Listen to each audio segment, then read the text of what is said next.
The day Wyatt Calder buried his father, he learned the old man had been keeping secrets, dangerous ones that reached across property lines and into the heart of the woman he'd abandoned 6 years ago. Standing in the attorney's office, dust motes dancing in afternoon light, Wyatt heard a name he'd sworn to forget. Lily Warren, the widow, his first love. Living just over the ridge on land his father had helped her buy. Some ghosts, it seemed, refused to stay buried. Stay with me until the end of this story, and comment which city you're watching from. I want to see how far this tale travels. The wind cut through Riverbend Ridge like a promise that couldn't be kept. Wyatt Calder stood at the fence line of his father's ranch, one boot propped on the lowest rail, his hat pulled low against the October cold. The land stretched before him in rolling waves of brown grass and scattered pine, familiar as his own heartbeat, but foreign as a stranger's face. 6 years. 6 long years since he'd seen this view, and now he owned every acre of it, along with every debt, every broken fence post, every memory he'd tried to outrun. His father's funeral had been 3 days ago. The whole town had turned out, filling the small Methodist church until people stood along the walls. Benjamin Calder had been a hard man, respected if not loved, and the ranchers of Montana knew how to honor their own. Wyatt had stood beside the coffin in a suit that didn't fit right anymore, shaking hands with neighbors who remembered him as a boy, accepting condolences that felt hollow as winter wind. Now the mourners were gone, the casseroles eaten or stored away, and Wyatt was alone with the enormity of what his father had left him. Not just land, though there were 3,000 acres of it, but questions. So many questions. The attorney's office in town smelled of old paper and lemon oil. Miles Granger had been the Calder family lawyer for 30 years, a thin man with wire-rimmed spectacles and the kind of patience that came from dealing with stubborn ranchers his entire career. He'd laid out the will with careful precision, explaining terms Wyatt already understood. The ranch was his, free and clear except for a small mortgage. The livestock, the equipment, the water rights, all of it transferred to the only surviving Calder son. There are some irregularities in the books, Miles had said, shuffling through a stack of ledgers. Your father made several large cash withdrawals over the past 3 years. No documentation on where the money went. Wyatt had frowned, studying the numbers. $20,000 drawn out in increments over 36 months. Not enough to bankrupt the ranch, but enough to notice. He didn't mention anything to you? Ben kept his own counsel. Miles removed his glasses, polishing them with a handkerchief. But there's something else you should know. The Warren property, the old Henderson place, just over the eastern ridge. Your father had a financial interest in that land. The name hit Wyatt like a fist to the gut. Warren. He'd kept his face carefully neutral, but his hands had tightened on the arms of the leather chair. What kind of interest? He held a private note. Helped finance the purchase 3 years ago when the property went up for auction. The new owner, a young widow named Lily Warren, she's been making payments regularly, right on schedule. Miles had looked up then, his sharp eyes studying Wyatt's face. I thought you should know, given the history between your families. History. Such a small word for such a complicated tangle of love and loss and bitterness that went back generations. Now standing at the fence line, Wyatt let himself think the name he'd been avoiding for 3 days. Lily. Lily Henderson, as he'd known her. Except she wasn't a Henderson anymore. She'd married someone named Warren, and now she was a widow, and she lived less than 2 miles from where he stood. The last time he'd seen her, she'd been standing in this exact spot. 22 years old, her dark hair whipping around her face in the summer wind, tears streaming down her cheeks. He'd been 24, holding his father's ultimatum like a knife to his own throat. Choose the ranch or choose the girl. The Hendersons were thieves and liars, his father had said. Their families had been feuding since before Wyatt was born, over water rights and boundary disputes and old grudges no one could fully explain. If Wyatt married Lily Henderson, he'd be cut off without a cent. He'd chosen the ranch. God help him. He'd chosen duty over love, and the look on Lily's face when he told her still haunted his dreams. She'd been wearing a blue dress, he remembered, the color of Montana sky in August. She hadn't said a word when he explained, just nodded once, turned, and walked away. He'd left for Wyoming the next morning, taking work on a ranch in Jackson Hole, and he hadn't come back. Not for holidays, not for his father's 70th birthday, not even when he heard Benjamin had taken sick. Pride was a poison, he'd learned. It killed slowly, but it killed sure. The sun was setting behind the western mountains now, painting the sky in shades of copper and gold. Wyatt turned back toward the house, a sprawling log structure his grandfather had built in 1952. It needed work, new shingles, fresh paint, repairs to the porch where boards had rotted through. His father had let things slide in his final years, too stubborn to ask for help, too proud to admit he couldn't manage alone. Inside, the house felt even emptier than outside. Wyatt had spent the past 3 days sorting through a lifetime of accumulated possessions, boxing up clothes for donation, deciding what to keep and what to let go. His mother's china, carefully wrapped and stored in the attic. His father's collection of ranch journals, leather-bound volumes dating back to 1955. Photographs in dusty frames, capturing moments from a life Wyatt had been only partially present for. He made coffee in the old percolator, the familiar sound oddly comforting in the silence. The kitchen hadn't changed since his childhood. Same yellow curtains his mother had sewn, same scarred wooden table where he'd done his homework, same view out the window toward the eastern ridge where the Henderson property began, where Lily lived now. Wyatt carried his coffee to his father's study, a small room off the main hall that smelled of leather and old tobacco. Benjamin's desk dominated the space, a massive oak piece covered in neat stacks of paper. Wyatt had been avoiding this room, dreading the task of sorting through years of ranch records and personal correspondence. But Miles had mentioned irregularities, and those missing $20,000 bothered him like a stone in his boot. He started with the desk drawers, methodically working through each one. Bills, receipts, feed store invoices, veterinary records, the mundane paperwork of ranch life. The bottom right drawer stuck when he tried to open it, and when he yanked harder, it came free with a crack of splintering wood. Inside, pushed to the very back, was a leather folder he didn't recognize. Wyatt pulled it out, weighing it in his hands. The leather was good quality, worn soft with handling, no label, no identifying marks. He opened it carefully, and a stack of letters slid onto the desk. They were all addressed to the same person, Lily Henderson. Warren, General Delivery, Riverbend Ridge, Montana. But none of them had been mailed. Each envelope was sealed, dated, and marked with his father's distinctive scrawl. Wyatt's hands shook as he picked up the first one, dated 3 years ago, right around the time Miles said the Warren property had been purchased. He hesitated for only a moment before sliding his finger under the flap and pulling out the single sheet of paper inside. Dear Lily, I hope this letter finds you in better circumstances than I suspect. News travels in small towns, and I heard about Robert's passing. I'm sorry for your loss. Whatever my feelings about your family, you didn't deserve that kind of grief so young. I also heard the bank is threatening foreclosure on the Henderson place, and that the Mitchells are circling like vultures, ready to buy it for pennies on the dollar. I can't let that happen. Your grandmother and my late wife were cousins, which makes us family whether we acknowledged it or not. Mary would never forgive me if I let you lose your heritage. I've arranged to loan you the money for the down payment. No interest, reasonable terms, payments you can manage on a widow's income. Miles Granger will handle the details. You don't need to thank me, and you don't need to tell Wyatt if he ever comes back. This is between us, settling old debts that should have been settled years ago.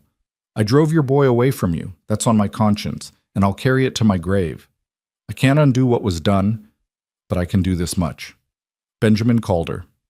Wyatt read the letter twice, then a third time, his heart pounding so hard he could hear it in his ears. His father, rigid, unforgiving Benjamin Calder, had given Lily money, had helped her keep her family land, had admitted, at least on paper, that he'd been wrong to force them apart. And there were more letters. He opened them in chronological order, watching his father's handwriting grow shakier as the months passed, the cancer that would eventually kill him taking its slow toll. Some letters were brief, just checking in about ranch business or asking how Lily's cattle were doing. Others were longer, more personal. In one, dated 18 months ago, Benjamin wrote about Wyatt's mother, Mary Calder, who died of influenza when Wyatt was 12. Mary's maiden name was Whitmore. Her mother was a Henderson, your grandfather's sister, which I suppose makes you and Wyatt some kind of third cousins. I never told him because it would have complicated the narrative I'd built about your family being outsiders, troublemakers. The truth is, the land disputes between our families started because Mary's father and yours couldn't agree on inheritance terms when old Samuel Henderson died. Pride and money, the two things that destroy families faster than anything else. I kept this from my son, and I kept him from you. I thought I was protecting the ranch, protecting the Calder legacy. But all I did was make sure my boy grew up alone and hard and drive away the one person who might have softened those edges. Wyatt set the letter down, pressing the heels of his hands against his eyes. His mother had been a Henderson. He and Lily were actually related by blood, however distantly. The feud that had torn them apart was built on nothing but pride and stubbornness and old men refusing to forgive. The last letter in the stack was dated 3 months before his father's death. The handwriting was barely legible, but Wyatt could make out the words, "Lily, I'm dying." "The doctors give me weeks, maybe a month if I'm stubborn enough. I thought I'd have more time, but cancer doesn't negotiate. I'm asking you to do something for me, though I have no right to ask anything. When Wyatt comes back, and he will come back, he's too much of a Calder not to. Will you talk to him? He's going to find out what I did, helping you with the ranch. Let him know it wasn't charity, it was restitution. Tell him his mother loved the Henderson place. She used to ride over there as a girl before her family lost it in the Depression. She'd take me there when we were courting, show me where she'd built forts in the creek bed, where she'd watched eagles nest in the tall pines. When you bought it back, I felt like I'd given her something, even though she's been gone 30 years. Tell Wyatt I was wrong. About everything. About your family, about keeping you two apart, about thinking love was less important than land. I was a stubborn old fool, and I died one. But at least let him know I figured it out in the end. If there's anything of me worth forgiving, I hope he can do that too." Benjamin Wyatt sat in the growing darkness, the letters spread across his father's desk like accusations. Outside, night had fallen completely, and the wind had picked up, rattling the window panes. He thought about his father, stern, demanding Benjamin, who'd never said, "I love you," but who'd taught Wyatt to ride before he could walk, who'd trusted him with ranch work by the time he was 10, who'd expected nothing less than perfection and settled for whatever Wyatt could give. Had the old man really changed? Or had he always been capable of this kind of compassion, buried so deep under years of accumulated bitterness that even he'd forgotten it was there? The coffee had gone cold in his cup. Wyatt stood, pacing to the window. The eastern ridge was invisible in the darkness, but he knew it was there, and he knew what lay beyond it. 2 miles. That's all that separated him from Lily. 2 miles and 6 years and a lifetime of choices that couldn't be undone. Miles had said she was making payments on schedule. That meant she was managing, running the place alone or with hired help. What had happened to her husband? How had he died? The letter mentioned Robert's passing 3 years ago, which meant she'd been widowed young. 25, maybe 26. God, she'd have been so young. Wyatt returned to the desk, carefully placing the letters back in their envelopes. His father had never mailed them, but that didn't mean they weren't meant to be read. Maybe Benjamin had left them here intentionally, knowing Wyatt would go through the desk, knowing his son would find them. One last lesson from beyond the grave. Some mistakes could be acknowledged, if not fully repaired. The clock on the mantel chimed 9. Too late to ride over tonight, even if he'd known what to say. Besides, Wyatt needed time to process this. The revelations about his mother's family, his father's change of heart, the knowledge that Lily was so close after all these years. He made himself a sandwich he didn't taste, took a shower in the bathroom with the perpetually dripping faucet, and lay in his childhood bed staring at the ceiling. Sleep felt impossible. Every time he closed his eyes, he saw Lily as she'd been that last day, young and heartbroken, the wind in her hair, that blue dress rippling around her legs. But she wasn't that girl anymore. She was a widow, a rancher, a woman who'd survived loss and grief, and apparently the whole damn town's prejudice against a young woman trying to run a cattle operation alone. She'd be different now, harder maybe, tempered by experience the way he'd been. Would she even want to see him? Or would his return just open old wounds she'd finally managed to close? The questions chased themselves through his mind until dawn crept through the windows. Wyatt gave up on sleep, dressed in the half-light, and went out to start morning chores. The barn needed mucking, the horses needed feeding, and the fence line along the north pasture had posts that were rotting through. Physical work, that's what he needed. Something to occupy his hands while his mind sorted through the tangle his father had left him. He was halfway through feeding when he heard the sound of hoofbeats on the drive. Wyatt straightened, pitchfork in hand, and watched as a rider came into view around the bend. The sun was just cresting the mountains, backlighting horse and rider in golden haze, and for a moment he couldn't make out details. Then they drew closer, and his heart stopped completely. She sat a horse like she'd been born on one, easy and confident, her body moving with the animal's rhythm. She wore work clothes, jeans, a canvas jacket, boots worn down at the heel, and her dark hair was pulled back in a practical braid. She'd always been pretty, but time had refined that prettiness into something more striking. Her face had lost its girlish softness, the angles sharper now, more defined. But her eyes, God, her eyes were the same, that particular shade of gray-green that changed with the weather and her mood. She reined in 10 feet from where he stood, and for a long moment they just looked at each other. 6 years collapsed into seconds. Every word he'd rehearsed in the darkness fled his mind. "Wyatt." Her voice was lower than he remembered, rough around the edges like she'd spent too many cold mornings calling cattle. "Lily." His throat felt tight. "I heard you were... I didn't expect... Miles told me you were back." She swung down from the saddle with easy grace, her boots hitting the ground with a soft thud. "Said you'd probably want to talk about the loan arrangement." So this was business. She'd come about the money his father had lent her. Somehow that hurt more than if she'd come to yell at him for leaving. "You didn't have to ride over. We could have met in town." "Could have." She tied her horse to the fence rail, not looking at him. "But I figured this conversation was better had in private, less chance of the whole town gossiping." Riverbend Ridge had maybe 500 people in it, counting the outlying ranches. Everyone knew everyone's business, usually before it happened. Wyatt nodded. "Coffee?" "That'd be good." They walked to the house in silence, the morning air cold enough that their breath steamed. Wyatt was acutely aware of her beside him, the way she moved, the set of her shoulders, the fact that she kept several feet of careful distance between them. He held the door open and she paused for just a second before stepping inside. The kitchen felt too small with both of them in it. Wyatt busied himself with making fresh coffee, measuring grounds with hands that weren't entirely steady. Behind him, he heard Lily pull out a chair at the table, the same chair she'd always sat in when she'd visited in those brief, bright months before everything fell apart. "House looks the same," she said quietly. "Yeah."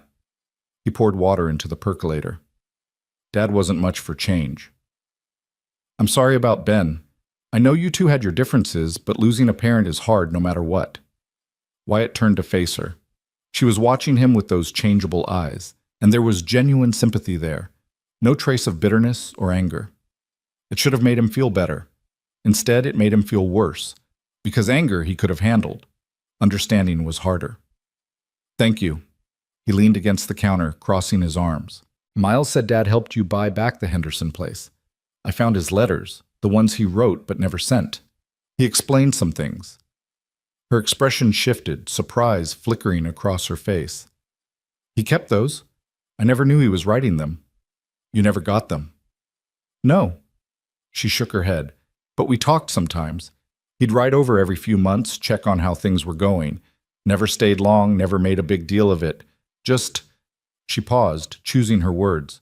"He seemed like he was trying to make something right. I appreciated it, even if I didn't fully understand it." The coffee started to percolate, filling the kitchen with its familiar scent. Wyatt grabbed 2 mugs from the cabinet, both chipped and old. "The letters explained about my mother, that she was related to your family." "I know. Ben told me that part in person, said he'd kept it from you and from your mother's family too after she died. Old grudges run deep in these mountains." Lily accepted the mug he handed her, wrapping her hands around it like she was warming herself. "For what it's worth, I think he regretted it. Keeping you and me apart, I mean." "Did you?" The question came out before Wyatt could stop it. "Regret it?" Her eyes met his, and for a moment he saw something raw and honest there. "Every single day for the first year. After that, just most days. The words hung between them, heavy with history. Wyatt pulled out the chair across from her, sitting down carefully. I should have fought him, should have told him to go to hell and stayed anyway. You were 24. He was your father, and this ranch was your inheritance.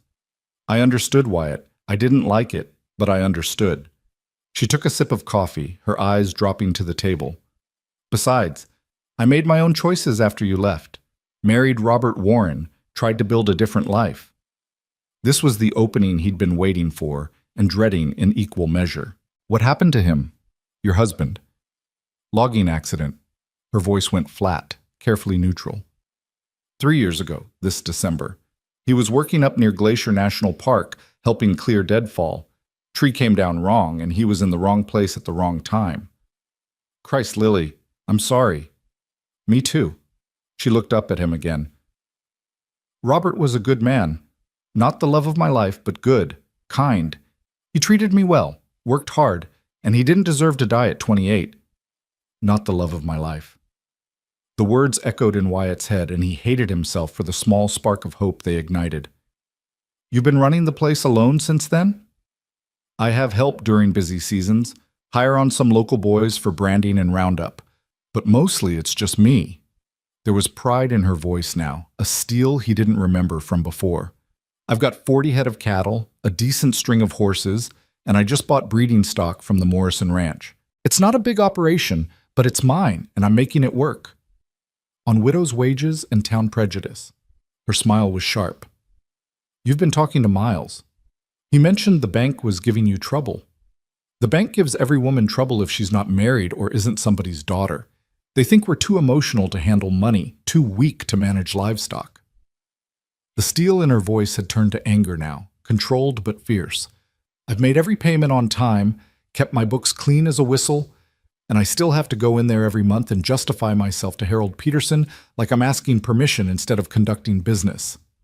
Wyatt felt his own anger rising in response. Harold Peterson had been a pompous ass when Wyatt left town, and apparently time hadn't improved him. You looking to expand? Miles mentioned something about a new loan. I want to buy the water rights on the north section, where Willow Creek runs through. Right now I'm leasing access from the Mitchell Ranch, and they jack up the price every year. If I can buy those rights, I'll have full control of my water supply. She set down her coffee cup with a decisive clink. But Peterson says I'm overextended, that I should consider selling to a more established operation instead of borrowing more money. By more established, he means the Mitchells. He means anyone with a dick and a last name that goes back 3 generations. The crude language surprised him, made him want to grin despite the serious conversation. Sorry, I've gotten rougher around the edges since you left. Don't apologize. I like it. The words came out more honest than he'd intended, and color rose in her cheeks. Wyatt cleared his throat, steering back to safer ground. What if you had a co-signer on the loan, someone with established credit? Her eyes narrowed. Don't. Don't what? Don't ride in like some kind of white knight trying to fix things. I've been handling this on my own for 3 years, Wyatt. I don't need rescuing. I'm not trying to rescue you. I'm trying to help a neighbor get a fair shake from a bank that's treating her like dirt. He leaned forward, holding her gaze. My father left me this ranch free and clear, except for a small mortgage. My credit's solid, and the Calder name still carries weight in this county, whether I like it or not. Let me do this much. She studied him for a long moment, and he could see the war happening behind her eyes, pride versus practicality, independence versus pragmatism. Finally, she shook her head. I appreciate it, but no. If I'm going to make this work, I need to do it on my own terms. Even if that means losing the water rights? Even then. She stood carrying her half-finished coffee to the sink. I should get back. Got fence work waiting, and standing here arguing with you isn't going to mend posts. Wyatt stood too, blocking her path to the door without quite meaning to.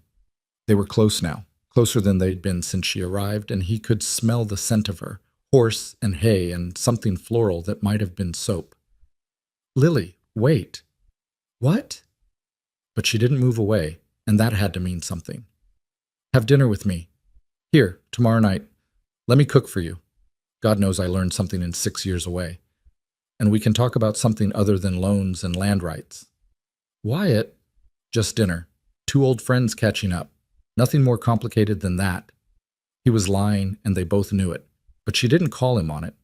She looked up at him, and for just a second he saw the girl she'd been, uncertain, hopeful, wanting.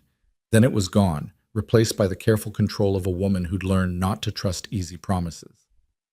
One dinner, but I'm not making any promises beyond that. Fair enough. She moved past him then, and he let her go, following her outside to where her horse waited. She mounted with the same easy grace, settling into the saddle like it was an extension of herself. The morning sun was fully up now, washing the valley in golden light, and she looked at him from that higher vantage point with something unreadable in her expression. "For what it's worth," she said quietly, "I'm glad you came back. This valley's been missing its Calder, even if nobody wanted to admit it." Then she turned her horse and rode away, and Wyatt stood in the yard watching until she disappeared over the eastern ridge. His heart was hammering, his hands shaking slightly, and he felt like he'd just survived something intense and vital. Tomorrow night. One dinner. It wasn't much, but it was a start. And for the first time since he'd gotten the telegram about his father's death, Wyatt Calder felt something other than grief and regret. He felt hope. Wyatt spent the rest of that day and most of the next preparing for dinner like a man possessed. He drove into town to the small grocery store, ignoring the curious stares from neighbors who hadn't seen him in 6 years. Mrs. Patterson behind the counter tried to engage him in conversation about his father's funeral, fishing for details about his plans for the ranch. But Wyatt kept his answers short and polite. He bought steaks, potatoes, fresh vegetables that had probably been trucked in from somewhere warmer, and a bottle of wine that the store's limited selection offered. Back at the ranch, he cleaned the house with an intensity that would have shocked his younger self.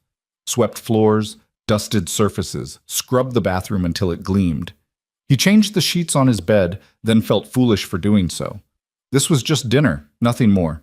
But he left them changed anyway, the fresh scent of detergent somehow making the whole house feel less like a tomb and more like a home. By 5 o'clock the following evening, he had the steaks seasoned, the potatoes roasting in the oven, and a salad assembled with more care than any salad in history probably deserved.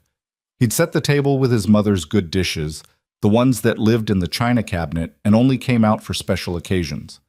2 place settings facing each other across the scarred wooden surface. Candles he'd found in a drawer and felt ridiculous for lighting, wine glasses that he'd had to wash twice to get the dust off. He changed his shirt 3 times before settling on a dark blue button-down that was clean and pressed but not trying too hard. Or at least he hoped it wasn't trying too hard. God, when had he turned into this person, nervous as a teenage boy on his first date? At 6:30, he heard hoofbeats again. His heart kicked into a higher gear as he went to the door, opening it to find Lily riding up the drive just as she had the morning before. But this time she'd made an effort too. He could see it in the clean jeans, the white blouse under her jacket, the way her hair hung loose around her shoulders instead of pulled back in a practical braid. She dismounted, tied her horse, and climbed the porch steps with something that might have been nervousness in her eyes. "I almost didn't come." "What changed your mind?" Wyatt held the door open, breathing in that scent of her again. Flowers and fresh air and something uniquely Lily. Curiosity. And the fact that I haven't had a meal I didn't cook myself in about 6 months. She stepped inside, looking around with open interest. "You cleaned." "Don't sound so surprised. I'm capable of basic housekeeping." The Wyatt I knew could barely make a bed. But she was smiling, some of the tension easing from her shoulders. "Something smells good." "Steak, if I haven't ruined it yet." "Wine?" He moved to the counter where he'd left the bottle open to breathe, something he'd learned from a ranch cook in Wyoming who'd fancied himself a gourmand. "Please." She shrugged out of her jacket, hanging it on the peg by the door with the kind of casual familiarity that suggested muscle memory. How many times had she done that exact motion in this exact spot, back when they'd been young and stupid and convinced the world couldn't touch them? Wyatt poured 2 glasses, handed her one, and raised his own. "To old friends." "Old friends," she echoed, but her eyes said something more complicated as she clinked her glass against his. The wine was decent. Probably better than either of them was used to. They stood in the kitchen for a moment, the silence stretching just past comfortable, before Wyatt moved to check the potatoes.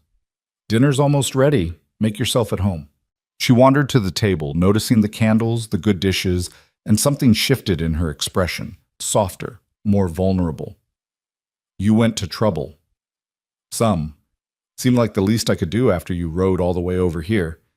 He pulled the potatoes from the oven, trying to keep his tone light. Besides, I figured I owed you about 6 years' worth of dinners. Wyatt. Her voice carried a warning note. I know, just friends catching up, I remember. He plated the food with care, bringing both plates to the table. Sit, eat. Tell me what I've missed in Riverbend Ridge while I was busy pretending I could outrun my past. She sat, studying the meal he'd prepared, and for a moment he thought she might cry. But she didn't, just picked up her fork and knife and cut into the steak with steady hands. You learned to cook? Had to. Couldn't afford to eat out on ranch wages, and the bunkhouse food was barely edible. He sat across from her, watching as she took the first bite. Well? It's good. Really good. She looked up at him, surprised. When did you leave Wyoming? About 8 months ago. Moved to a ranch in Colorado. Bigger operation. Better pay. Worse winters.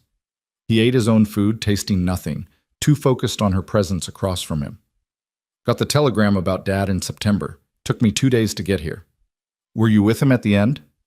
No, he died alone, according to Doc Morrison. Went to sleep one night and didn't wake up. The cancer had spread to his lungs, his liver. They'd given him weeks, and he made it 4 months on pure stubbornness. Wyatt set down his fork, the old grief mixing with newer regrets. I should have come back sooner. Maybe. Or maybe he didn't want you to see him like that, weak, failing.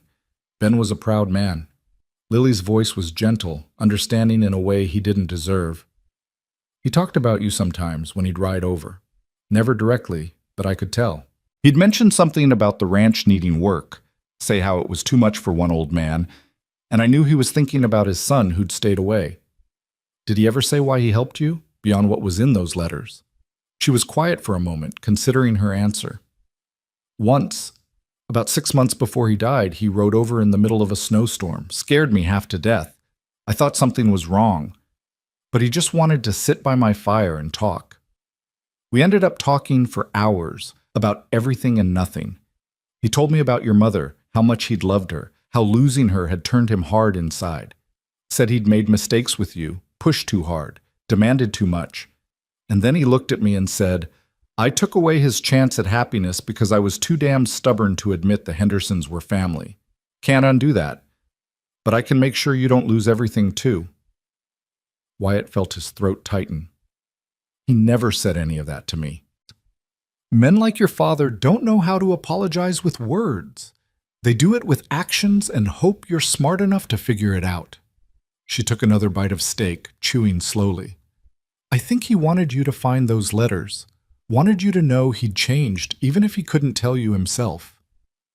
They ate in companionable silence for a while, the candles flickering between them, casting shadows that danced across the walls. Outside, full darkness had fallen, and the wind had picked up again, rattling the windows in their frames. It felt like they were the only two people in the world, isolated in this small circle of light and warmth. Tell me about Robert, Wyatt said finally, the question he'd been avoiding. You said he was a good man. Lily set down her wine glass, her fingers tracing the stem. He was.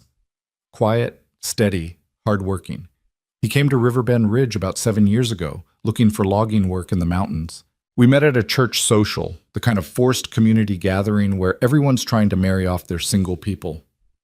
A small smile played at her lips. He asked me to dance, and I said yes because it seemed easier than explaining why I didn't want to. But you married him. I did. About 6 months after you left for Wyoming. She looked up at Wyatt, her eyes steady. I was heartbroken and angry and tired of being the poor Henderson girl everyone pitied. Robert offered stability, a future. He didn't love me desperately, and I didn't love him that way either, but we cared for each other, built something comfortable. Comfortable, Wyatt repeated, the word tasting bitter. Don't judge what you don't understand. Comfortable isn't nothing, Wyatt. Comfortable is worth something when you're 23 and everyone in town is whispering about how you couldn't keep a man. Her voice sharpened, old hurt bleeding through. Robert gave me respect. He worked hard, came home every night, treated me like a partner. That's more than a lot of women get. You're right. I'm sorry. And he was. Sorry for the judgment, sorry for the circumstances that had driven her into someone else's arms, sorry for all of it. Did you love him at all? By the end? Yes, in my way. Not the all-consuming thing I felt for you, but something gentler, steadier. She paused, choosing her words carefully. When he died, I grieved. For him, for the future we'd planned, for the children we'd talked about having. But I also grieved for myself for being 25 and a widow and facing the whole damn world alone. Wyatt reached across the table before he could stop himself, covering her hand with his. Her skin was warm, calloused from ranch work, and she didn't pull away. You're not alone now. Aren't I? But her fingers curled slightly against his palm, betraying her words. You've been back less than a week, Wyatt. You'll settle your father's estate, decide the ranch is too much work or too many memories, and you'll leave again. That's what you do. The accusation stung because it was fair. I left once. Doesn't mean I will again. Why should I believe that? Because I'm telling you. He tightened his grip on her hand, willing her to hear the truth in his voice. I spent 6 years trying to forget this place, trying to forget you. Worked myself half to death on other people's ranches, moved every time I started to feel settled, kept running because I thought that's what freedom looked like. But it wasn't freedom. It was cowardice. And I'm done running. Lily's eyes searched his face, looking for cracks in his certainty. What are you saying? I'm saying I'm staying. I'm saying this ranch needs work and I'm going to do it. I'm saying... He took a breath, steadying himself. I'm saying I never stopped loving you, and coming back here made me realize I never will. She pulled her hand away, standing abruptly enough that her chair scraped across the floor. Don't do this. Why not? It's the truth. Because the truth doesn't change anything. She moved to the window, her back to him, shoulders rigid. You loved me 6 years ago too, and you still left. Love isn't enough, Wyatt. It never was. He stood, moving to her but not touching, giving her space. You're right. Love wasn't enough then because I was too young and too stupid to fight for it. But I'm not that kid anymore. And neither are you. We've both lived, both lost things, both learned what matters. And what matters? She turned to face him, tears shining in her eyes but not falling. This, us, the fact that 6 years and a marriage and a death and a whole lifetime of trying to move on couldn't kill what we had. He risked reaching for her then, his hands settling gently on her shoulders. I know I hurt you. I know I don't deserve another chance. But I'm asking for one anyway, because the alternative is spending the rest of my life wondering what might have been. I'm scared, she whispered, and the admission seemed to cost her. Me too. Terrified, if I'm being honest. He brushed a strand of hair from her face, his thumb grazing her cheek. But I'd rather be scared with you than safe without you. She closed her eyes, leaning into his touch for just a moment. Then she stepped back, breaking the contact, wrapping her arms around herself. I need time. I need to think. Take all the time you need. I'm not going anywhere. He meant it as reassurance, but she flinched anyway. People always say that, right before they leave. She moved past him, grabbing her jacket from the peg. Thank you for dinner. It was good to see you, Wyatt, but I should go. Lily, wait. Good night. She was out the door before he could stop her, moving quickly to her horse, mounting in one fluid motion. He followed her onto the porch, watching as she turned her horse toward home. I'll prove it to you, he called after her. However long it takes, I'll prove I'm staying. She paused, looking back at him over her shoulder. In the darkness, he couldn't read her expression, but her voice carried clear and sad on the wind. I hope you mean that. But hope's a dangerous thing when you've had it broken before. Then she was gone, riding into the night, and Wyatt stood on the porch in the cold until the sound of hoofbeats faded completely. The dinner he'd prepared with such care sat half-eaten on the table. The candles had burned down to stubs, and he felt simultaneously more alive and more wrecked than he had in years. The next 3 days passed in a blur of hard work and harder thinking. Wyatt threw himself into ranch repairs with single-minded intensity. He fixed the rotting porch boards, replaced broken fence posts along the north pasture, cleaned out the barn until it gleamed. He inventoried equipment, organized the tack room, and went through his father's financial records with meticulous care. The ranch was in better shape than he'd initially thought. His father had kept up with the essential maintenance even as his health failed, and the herd was healthy if smaller than it had been in Benjamin's prime. With work and investment, Wyatt could build it back up. The question was whether he wanted to. On the fourth day after their dinner, he rode into town with a purpose. Miles Granger's office was on Main Street, above the hardware store, accessed by a narrow staircase that creaked under his boots. The lawyer looked up from his desk as Wyatt entered, surprise flickering across his face. "Wyatt, I wasn't expecting you." "I need to see my father's financial records, all of them, including the loan agreement with Lily Warren." Wyatt settled into the chair across from Miles's desk, his hat balanced on his knee. Miles studied him for a moment, then pulled out a thick folder. "Everything's here. The loan terms are generous. No interest, 10-year repayment schedule, payments of $200 a month.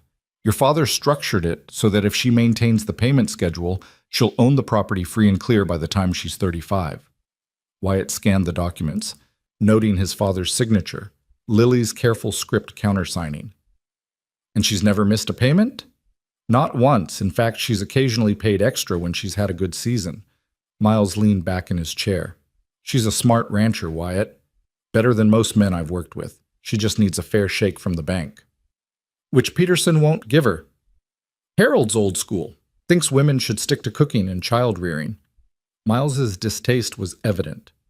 "Between you and me, the bank board is starting to question some of his lending decisions. He's turned down several solid applications from women and minorities while approving loans for men with worse credit and worse prospects." An idea was forming in Wyatt's mind, audacious and probably stupid, but he couldn't shake it. What if there was a way to guarantee her loan, not as a co-signer, but as collateral? What kind of collateral? My ranch, or a portion of it. Wyatt leaned forward, warming to the idea. "The water rights she wants on Willow Creek, they're adjacent to my property. What if I offered an easement agreement guaranteeing her access to water from my land if the creek deal falls through? It would reduce the bank's risk without me signing the loan directly." Miles was quiet, considering. "It's unusual, but it could work. You'd be guaranteeing her water supply, which is the bank's main concern about her operations' viability. And an easement agreement between neighboring ranches isn't unheard of. Drop the paperwork." "Wyatt, are you sure about this? It ties your property to hers in a significant way." "I'm sure." More sure than he'd been about anything in a long time. Miles pulled out a legal pad, making notes. "I'll need a few days to draft the agreement properly, and you'll need to present it to the bank board, not just Peterson." "Fine. Set up the meeting." By the time Wyatt left Miles's office, it was nearly noon. He walked down Main Street, noting the changes 6 years had brought. The old diner had a new name, the hardware store had expanded, and there was a coffee shop where the feed store used to be. But the bones of the town remained the same, the church with its white steeple, the school building on the hill, the post office that doubled as the town's gossip central. He stopped at the diner for lunch, settling into a booth by the window. The waitress was new, a young woman he didn't recognize, and she took his order without the curious questions he'd been fielding from longtime residents. He was halfway through a mediocre burger when the door opened and Lily walked in. She didn't see him at first, focused on exchanging pleasantries with old Mrs. Chen behind the counter, but then she turned, scanning the room for an empty seat, and her eyes locked on his. For a moment he thought she might leave, but then she squared her shoulders and walked over. "Mind if I sit?" Her voice was carefully neutral. "Please." He gestured to the opposite bench, his heart rate picking up. She slid in, and the waitress appeared to take her order. They made small talk about the weather, the state of the roads, nothing of substance, until the food arrived, and they were alone again. "I've been thinking about what you said," Lily began, her eyes on her plate. "About staying, about us, about all of it." Wyatt waited, afraid to speak, and break whatever spell was allowing her to continue. "I want to believe you. God, I want to believe you so badly, it scares me." She looked up, and her eyes were clearer than they'd been at dinner, more resolved. "But I meant what I said about needing time. I can't just jump back into something with you because of old feelings and good intentions." "I understand." Do you? Because I don't think you realize what you're asking. You're asking me to risk everything again. My heart, my peace of mind, the life I've carefully rebuilt over 3 years. That's not a small thing. You're right. It's not small. It's everything. He set down his fork, giving her his full attention. Which is why I'm willing to go as slow as you need. I'm not asking you to decide anything today, or next week, or next month. I'm just asking you to let me prove that I mean what I say. And how exactly do you plan to do that? However you'll let me. Be your neighbor, your friend, someone you can count on when things get hard. He paused, then added carefully, I've been talking to Miles about the water rights situation. Her expression immediately shuddered. Wyatt, I told you, I'm not co-signing anything, but I am offering an easement agreement that would guarantee you water access from my land if the creek deal doesn't work out. It gives the bank security without me taking over your loan or your independence. She stared at him, emotions warring across her face. Anger, hope, suspicion, gratitude. Why would you do that? Because it's the right thing to do. Because my father would have done it if he'd thought of it before he died. Because you deserve a fair shot at building your ranch without the bank holding you hostage. He held her gaze. And yes, because I love you. But the offer stands even if you never want to see me again socially. This is neighbor helping neighbor. Nothing more complicated than that. Everything with you is complicated, she said, but there was less heat in it than before. Maybe, but this doesn't have to be. Say yes to the easement agreement. Let me do this one thing, and if it makes you uncomfortable having me around, I'll keep my distance. You'll have your water rights, and I'll have helped settle a debt my father left unpaid. She was quiet for a long moment, working through the implications. And you don't expect anything in return? Nothing you're not willing to give freely. The waitress came by with coffee refills, breaking the tension. Lily wrapped her hands around the warm mug, staring into the dark liquid like it held answers. Finally, she looked up. Okay, I'll accept the easement agreement on one condition. Name it. You let me pay for it. Not in cash, I know that defeats the purpose. But in trade, labor, livestock, whatever makes it a fair exchange. I won't take charity, not even from you. A slow smile spread across Wyatt's face. You drive a hard bargain, Mrs. Warren. It's the only way I know how to be. But she was smiling too, just a little, and it felt like the sun breaking through clouds. They finished their lunch talking about ranch business, safe, neutral territory that let them be comfortable with each other again. Lily told him about her plans to expand her horse breeding program, and he told her about new ranching techniques he'd learned in Colorado. It felt almost normal, almost like the easy friendship they'd had before everything got complicated. When they stood to leave, Lily hesitated, then said, There's a ranchers' meeting next week. Community planning for the winter grazing schedules. You should come. I'll be there. And Wyatt? She touched his arm briefly, the contact electric even through his jacket. Thank you. For the easement, for understanding about the time I need. It means more than you know. Any time. He watched her walk out, noticing how several of the diner's patrons had been studiously pretending not to watch them.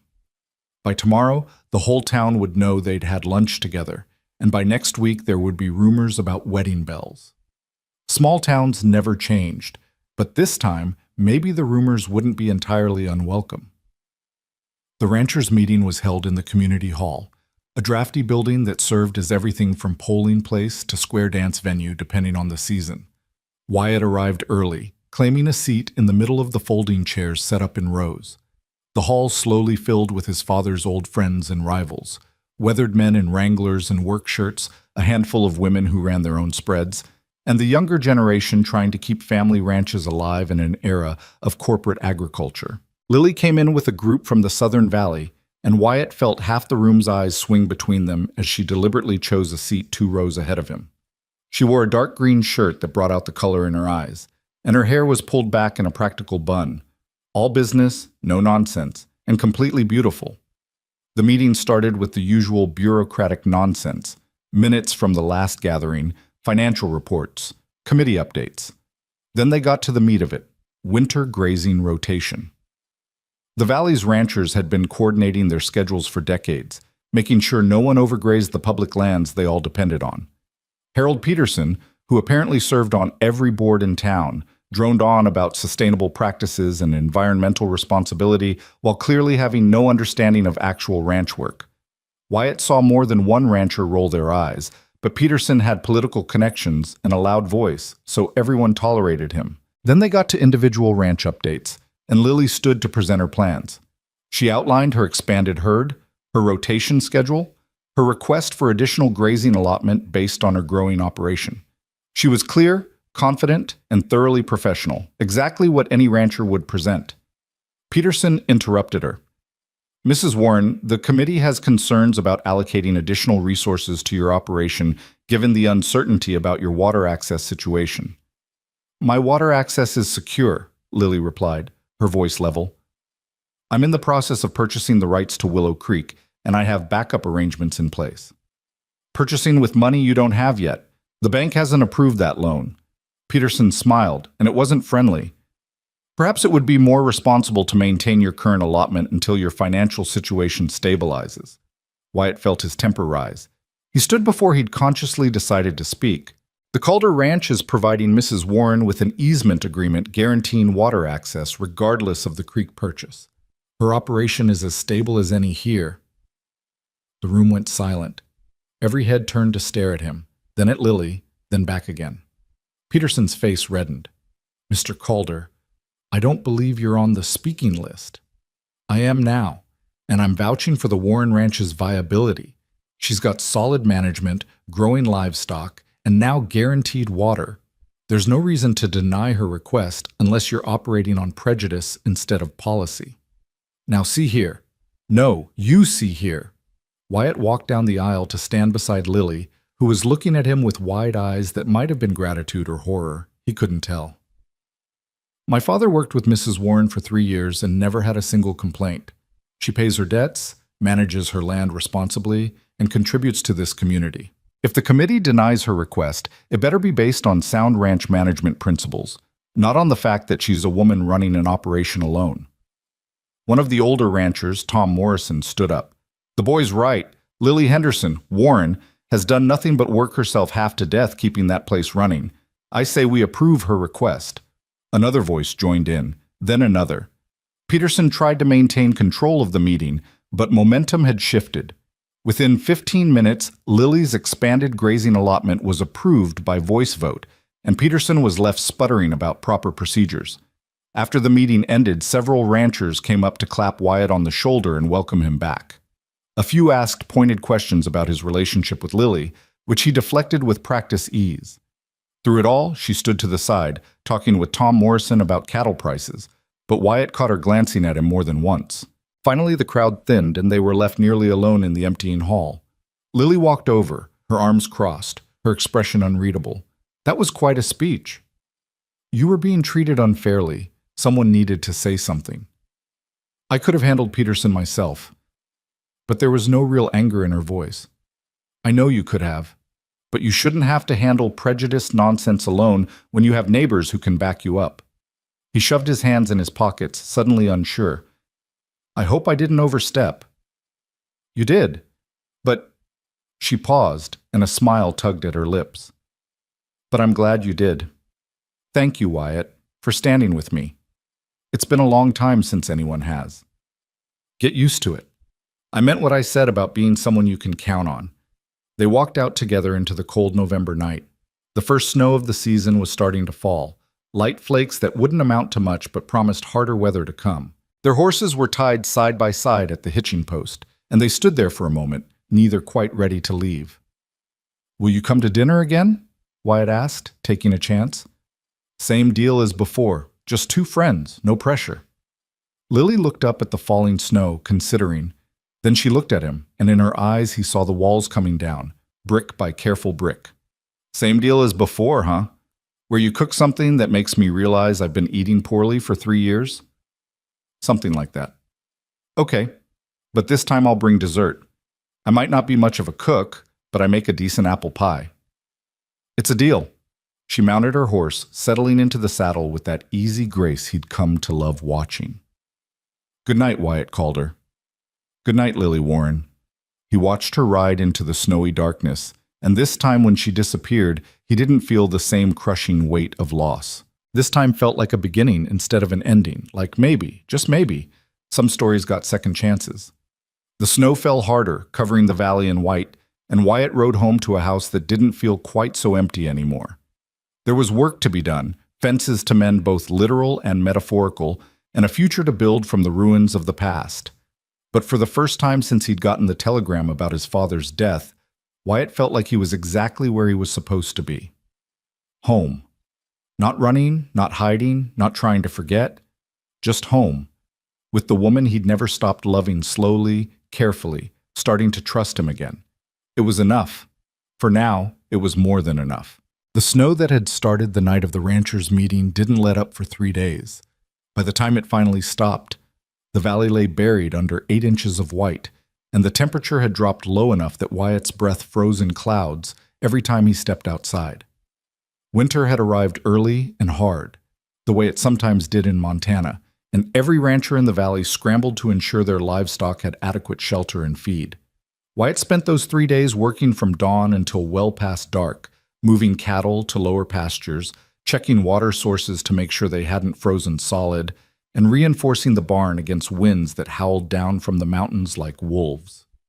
It was exhausting, brutal work, but it felt good to use his body this way, to fall into bed each night too tired to think, too worn out for the complicated emotions that came with being back home.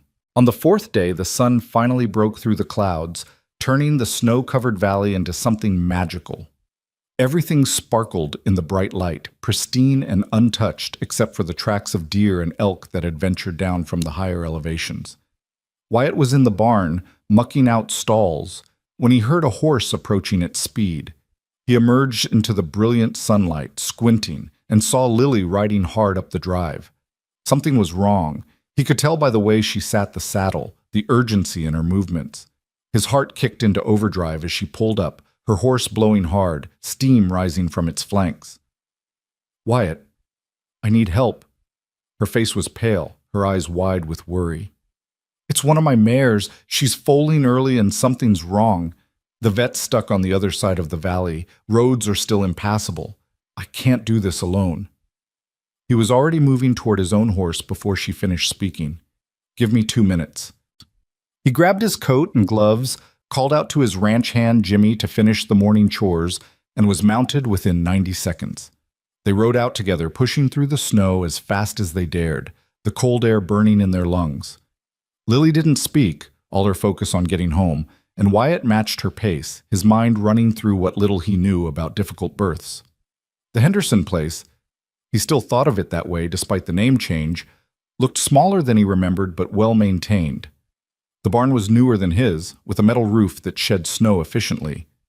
They dismounted at a run, and Lily led him inside to a large foaling stall where a bay mare lay on her side, clearly in distress. "How long has she been down?" Wyatt knelt beside the animal, running experienced hands over her swollen belly. "About 2 hours. She's been trying to push, but nothing's happening." Lily's voice shook slightly. "This is Shadow's first foal. She's only 4 years old, might be too young. I don't know."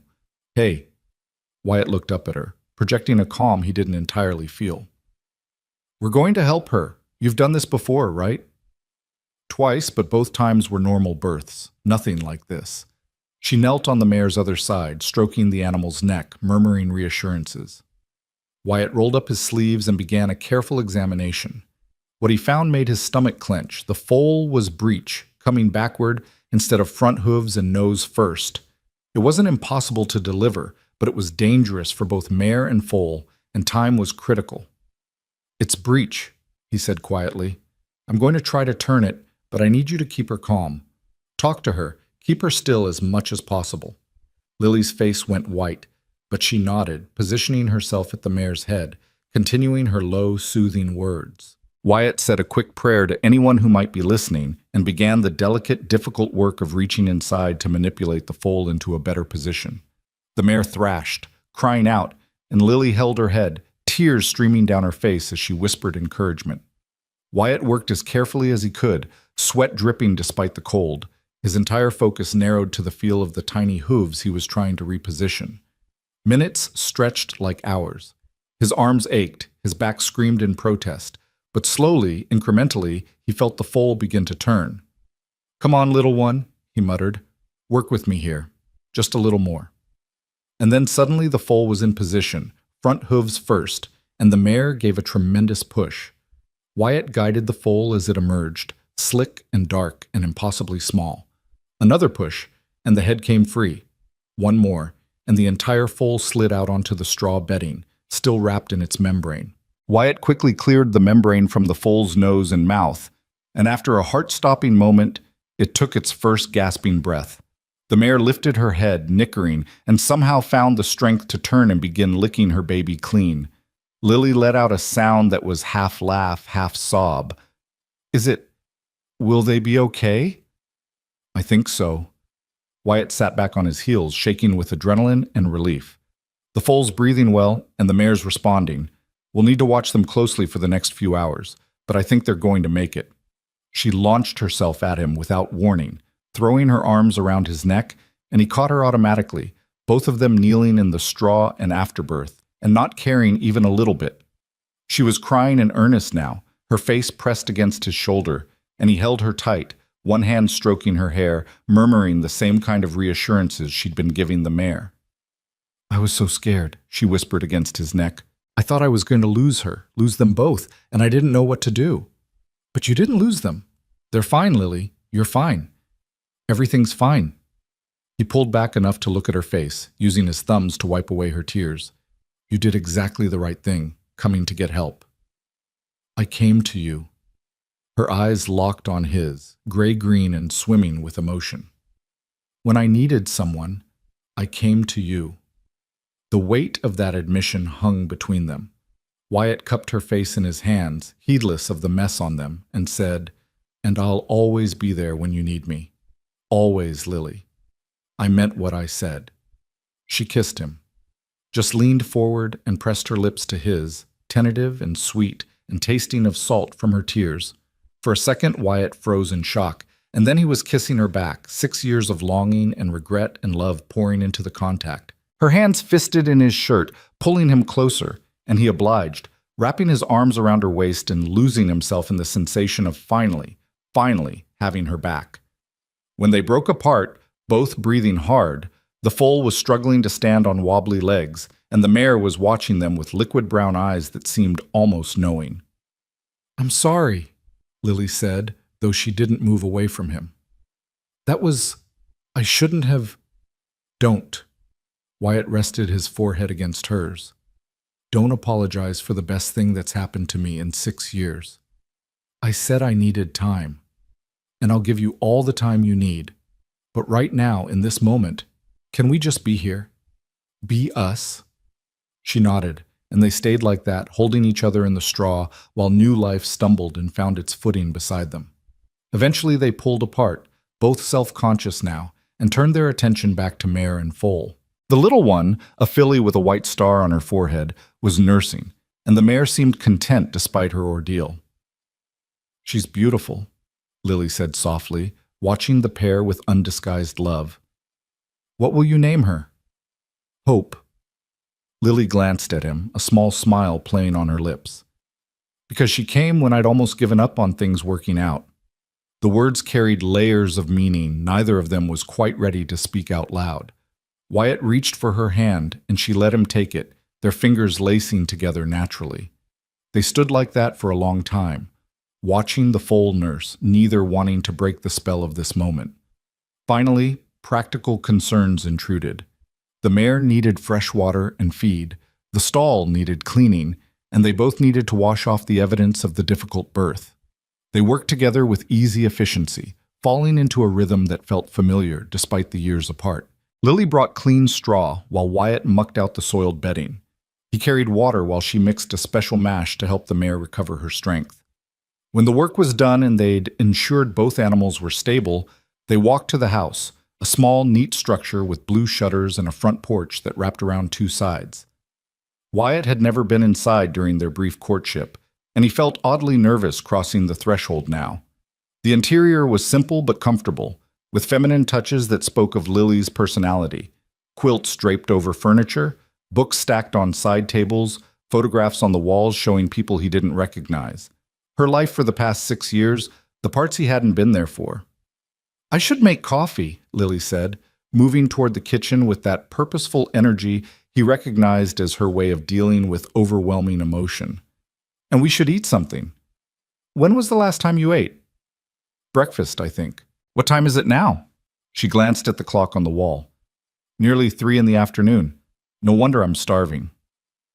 They made sandwiches together, moving around the small kitchen in a dance of proximity and careful not touching now that the crisis had passed.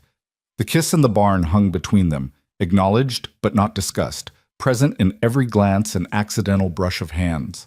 Finally, sitting at her small kitchen table with sandwiches and coffee, Wyatt couldn't stand it anymore. We should talk about what happened. Should we? Lily stared into her cup. I kissed you back, Lily. I'm not sorry I did, and I'm not going to pretend it didn't happen. She looked up at him, her expression vulnerable. I'm not sorry either. That's what scares me. I should be more careful, more cautious, but when you were there helping Shadow, when you knew exactly what to do and you saved them both, She stopped, searching for words. I remembered why I loved you in the first place. Why did you love me, I mean? It wasn't a question he'd meant to ask, but now that it was out there, he needed to know. She considered for a moment, her fingers tracing the rim of her cup. Because you were kind. Everyone thinks ranchers need to be hard, especially men like your father, but you weren't. You were gentle with animals, patient with people who were slower than you, and you always saw the best in situations. You made me laugh when I wanted to cry, and you never made me feel small or less than because I was a woman who wanted to run a ranch instead of just marrying into one. And now? His heart hammered against his ribs. Now you're all of that still, but more. Steadier, maybe. More certain of who you are. She met his eyes. You came when I needed help without hesitation. You stood up for me at that meeting. You're offering help without asking for anything in return. That's not the boy who left. That's a man who knows what matters. You matter. You've always mattered, even when I was too stupid and scared to fight for you. Wyatt reached across the table, and this time when he took her hand, it felt like a promise. I know I hurt you. I know trust isn't something I can just ask for back. But I'm asking anyway, Lily. Give me a chance to prove I'm not that scared kid anymore. I want to. Her voice dropped to a whisper. God, I want to so much. But I'm scared too, Wyatt. Scared of getting hurt again. Scared of what people will say. Scared of... She stopped, biting her lip. Scared of what? Scared that this is just proximity and nostalgia. That we're trying to recapture something that was never going to work in the first place. The words rushed out like she'd been holding them back for too long. What if we're just two lonely people who have history, and 6 months from now we realize we don't actually fit anymore? Wyatt thought about that, really thought about it, instead of just reacting. That's a fair fear, and I can't promise that won't happen, but I can promise to be honest with you, to not run when things get hard, and to fight for us even when it would be easier to walk away. The rest, whether we fit, whether this works, that's something we'll only know by trying. And if it doesn't work, then at least we'll know. We won't spend the rest of our lives wondering what might have been. He squeezed her hand gently. But I think it will work. I think we're both different enough to avoid old mistakes and similar enough that the core of what we had is still there. She studied his face for a long moment, and he let her, holding still under her scrutiny. Whatever she found must have satisfied her because she nodded slowly. Okay, we try, but slow, Wyatt. We take this slow and careful. As slow as you need, and honest. If either of us starts feeling like this isn't right, we say so. No more running, no more just disappearing. Agreed. He lifted her hand to his lips, pressing a kiss to her knuckles. Thank you for giving me this chance. She smiled, and it transformed her face, chasing away the worry and fear and leaving something softer. Thank you for saving my mare. They finished their lunch talking about safer things, ranch business, winter preparations, the community holiday party that was coming up in December. The conversation flowed easily, punctuated by comfortable silences, and when Wyatt finally said he should head back to check on his own stock, Lily walked him to the door. On the porch, with the setting sun painting the snow-covered valley in shades of gold and pink, Wyatt turned back to her. That dinner invitation still stands. You, me, and your famous apple pie. Friday night? Perfect. She stood on her toes and kissed his cheek quick and sweet. Be safe riding home. Always am. But he lingered for a moment, memorizing the sight of her framed in the doorway of her house, looking like she belonged exactly there. Then he mounted his horse and rode out, glancing back once to see her still standing there, watching him go. This time, though, it didn't feel like goodbye. It felt like the beginning of something worth waiting for. The week that followed fell into a pattern that felt both new and achingly familiar. Wyatt threw himself into ranch work during the day, but every evening he found himself riding to the ridge that overlooked Lily's property, checking to make sure he could see smoke rising from her chimney, lights in her windows, signs that she was safe and warm. He told himself he was just being a good neighbor, but the truth was simpler and more complicated. He was drawn to her the way a compass needle found north. Lily, for her part, stopped by the Calder Ranch twice that week under the guise of ranch business. Once to discuss the easement agreement that Miles had finally finished drafting, and once to bring him a loaf of bread she'd baked and claimed had turned out too large for one person. Both times they ended up talking for hours, seated at his kitchen table or standing by the barn, finding excuses to extend the visits just a little longer. The bank board met on Thursday, and Wyatt attended to present the easement agreement formally. Harold Peterson tried to find fault with the arrangement, questioning the property boundaries and the legal language, but Miles had done his work well. The agreement was airtight, and with Tom Morrison and several other influential ranchers backing the proposal, the board had no choice but to approve Lily's loan for the water rights. Wyatt drove straight from the bank to Lily's ranch, finding her in the barn checking on Shadow and Hope. The foal had gained strength with each passing day, and now she frolicked around the stall with the wobbly enthusiasm of the very young. They approved it, Wyatt said without preamble. Lily turned, her face lighting up with hope. The loan? Every penny. You can purchase the water rights as soon as the paperwork goes through. He leaned against the stall door, grinning. You're going to own that creek, Mrs. Warren. She let out a whoop of joy that startled the horses, then launched herself at him for the second time in a week. This time he was ready, catching her and spinning her around while she laughed against his shoulder. When he set her down, she was flushed and breathless, and more beautiful than he'd ever seen her. Thank you, she said, her hands still resting on his shoulders. For the easement, for standing with me at the board meeting, for everything.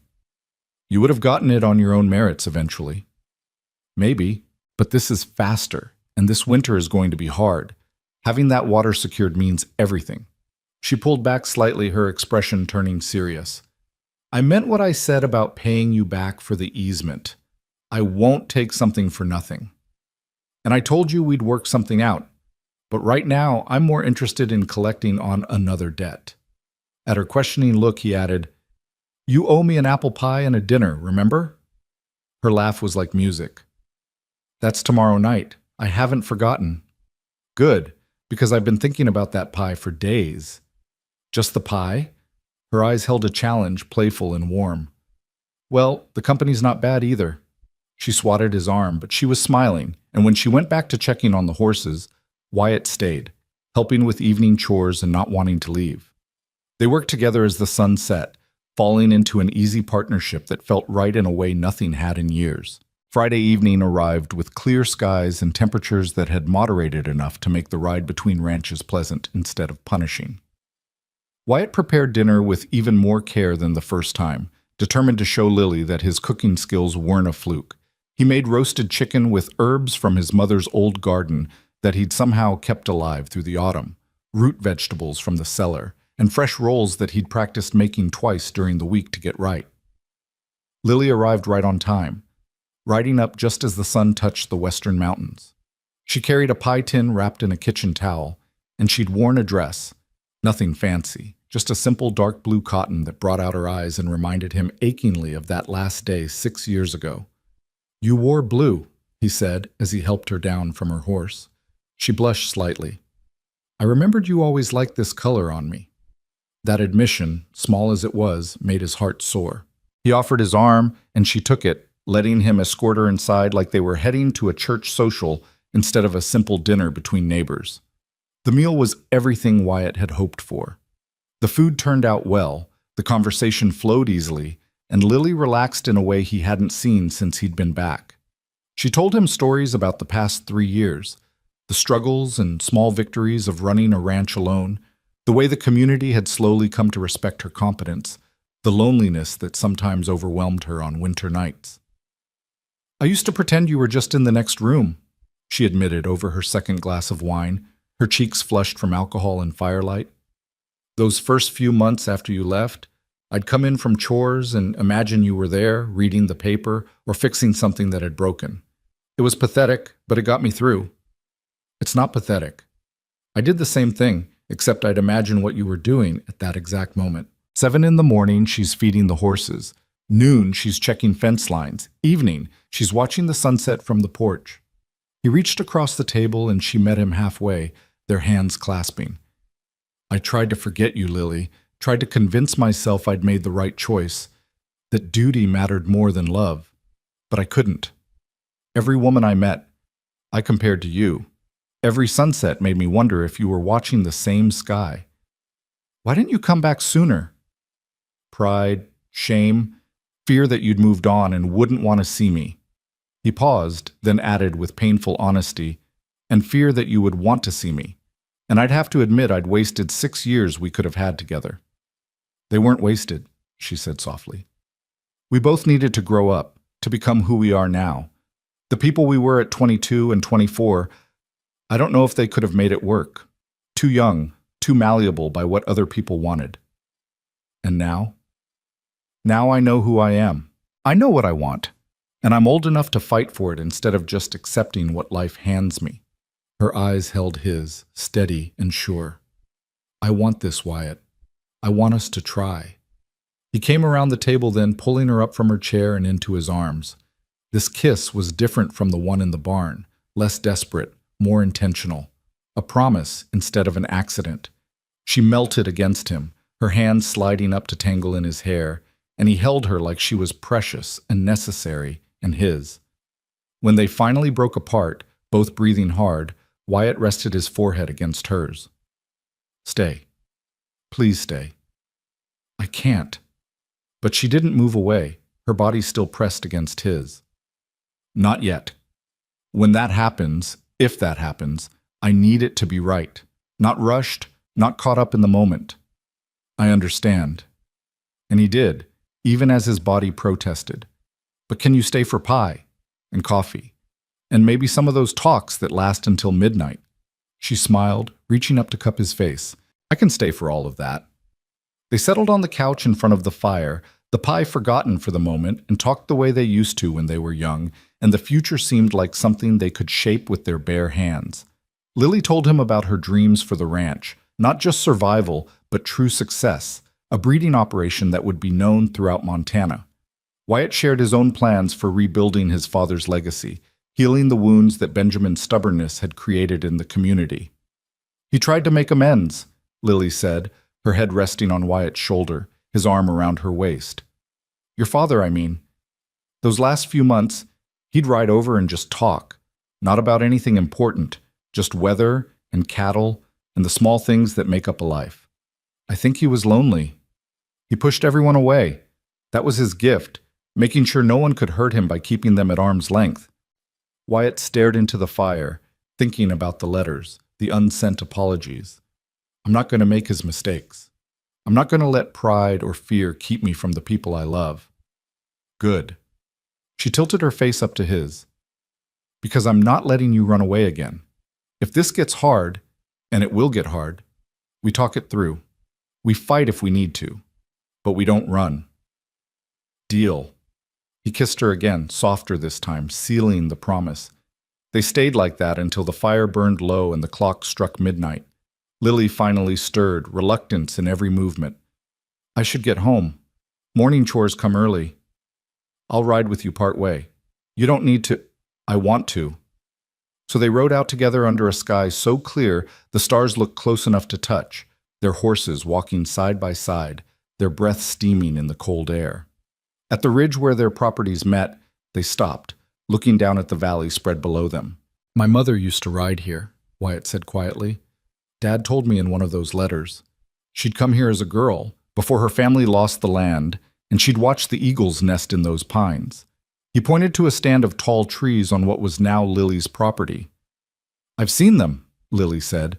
"They come back every spring, a mated pair. They've been using the same nest for years. Eagles mate for life, don't they?" She looked at him, understanding the question beneath the question. "They do.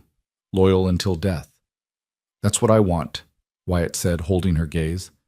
"Not just to try, not just to see if this works. I want forever, Lily. I want you to be my mate for life, the way those eagles are for each other." Tears shimmered in her eyes, but she was smiling.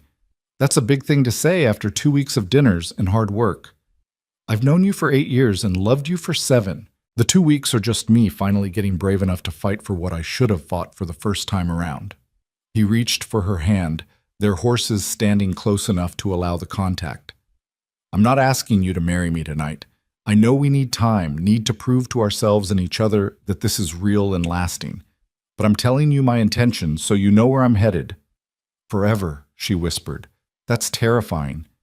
"It is, but it's less terrifying than the alternative, spending the rest of my life without you." He raised her hand to his lips, kissing it gently. "Think about it. No pressure, no rush. But know that's where I'm headed." She nodded, and they sat there on their horses in the starlight, hands joined, two people who'd lost each other and found their way back against all odds. Finally, Lily pulled gently away, gathering her reins. "Good night," Wyatt called her. "Thank you for dinner, and for the honesty, and for everything." "Good night, Lily Warren. Stay safe." He watched her ride down the slope toward her house, and this time he didn't leave until he saw her reach her door, saw the lamp light up in her window, knew she was home and safe. Then he turned his own horse toward home, his heart fuller than it had been in 6 years, and rode through the starlit night thinking about eagles and forever and the woman who'd stolen his heart and never given it back. November slipped into December with the kind of bitter cold that turned the valley into a study in whites and grays. The snow deepened until it reached the fence posts, and the ranchers settled into the rhythm of winter work, breaking ice on water troughs, hauling feed to livestock, and praying that the spring thaw wouldn't come with devastating floods. Through it all, Wyatt and Lily built something fragile and precious between them, meeting for dinners twice a week, working together on ranch projects, and slowly learning how to trust again. The town noticed, of course. In a place like Riverbend Ridge, 2 people couldn't breathe in each other's direction without someone commenting on it. The gossip ranged from approving, "About time those 2 worked things out," to scandalous, "Barely decent, her husband not even 3 years cold." Lily bore it with the same quiet strength she brought to everything else, holding her head high at the general store and the post office, refusing to be ashamed of finding happiness again. Wyatt found it harder to ignore. He'd been gone long enough that he'd forgotten how suffocating small-town judgment could be, and more than once he had to physically restrain himself from confronting people whose whispered conversations stopped abruptly when he entered a room. It was Lily who talked him down, reminding him that their relationship was nobody's business but their own, and that small minds would always find something to criticize. "Let them talk," she said one evening as they sat in his kitchen, her hands wrapped around a mug of hot chocolate. "They talked when I married Robert too young, and they talked when he died, and they'll talk when we do literally anything that doesn't fit their narrow view of how life should work. I stopped caring what they think about 2 years ago, and I recommend you do the same." "It doesn't bother you, what they say?" "Of course it bothers me. I'm human, not a saint." She took a sip, considering her words. "But bothering me and controlling me are 2 different things. They can whisper all they want. I know the truth about who I am and what I'm doing. That's enough." Her certainty humbled him. Somewhere in the past 3 years, Lily had developed a core of steel that nothing could bend, and Wyatt found himself falling in love with this stronger, surer version of the girl he'd known. She was still kind, still gentle with animals, and patient with people's shortcomings, but she no longer apologized for taking up space in the world. The week before Christmas, the temperature dropped to 15 below zero, and Wyatt woke to find one of his water lines had frozen solid. He spent most of the morning trying to thaw it without success, and by noon he was cold, frustrated, and starting to worry about his livestock going without water for much longer. He was considering desperate measures involving a blowtorch when he heard the sound of an approaching truck. Lily pulled up in her old Ford, and when she climbed out, she had a coil of heating cable over one shoulder and a determined expression on her face. "Heard you were having water troubles. Figured you could use some help."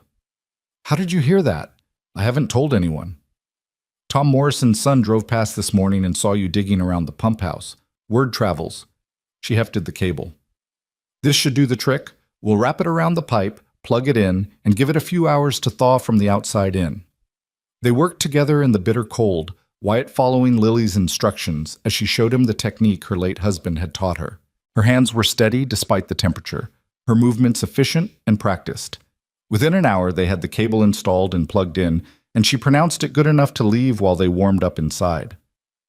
"You didn't have to come all the way over here," Wyatt said as he made coffee, his fingers still numb despite the gloves he'd worn. "I would have figured something out eventually. I know you would have, but it's faster with two people, and I had the equipment you needed." She accepted the coffee gratefully, wrapping both hands around the mug. "Besides, that's what partners do. They help each other." Partners. He tested the word, liking the weight of it. "Is that what we are?" "I think so. We're building ranches next to each other, helping with each other's work, spending more time together than apart." She looked up at him, her eyes soft. "Unless you have a different word for it." "I have several words for it, but I promise to go slow." "Slow doesn't mean standing still."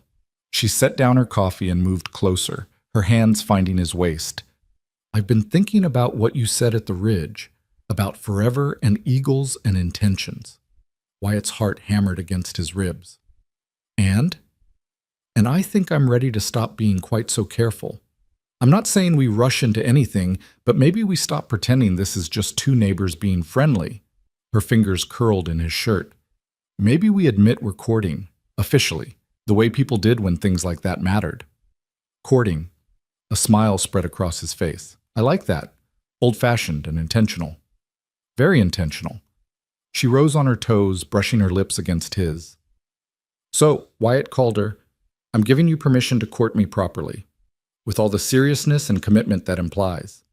He kissed her then, properly and thoroughly, pouring 6 years of longing and hope into the contact.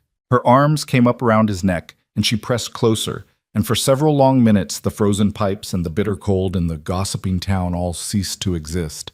There was only this, the two of them, finally on the same page, finally ready to fight for what they both wanted.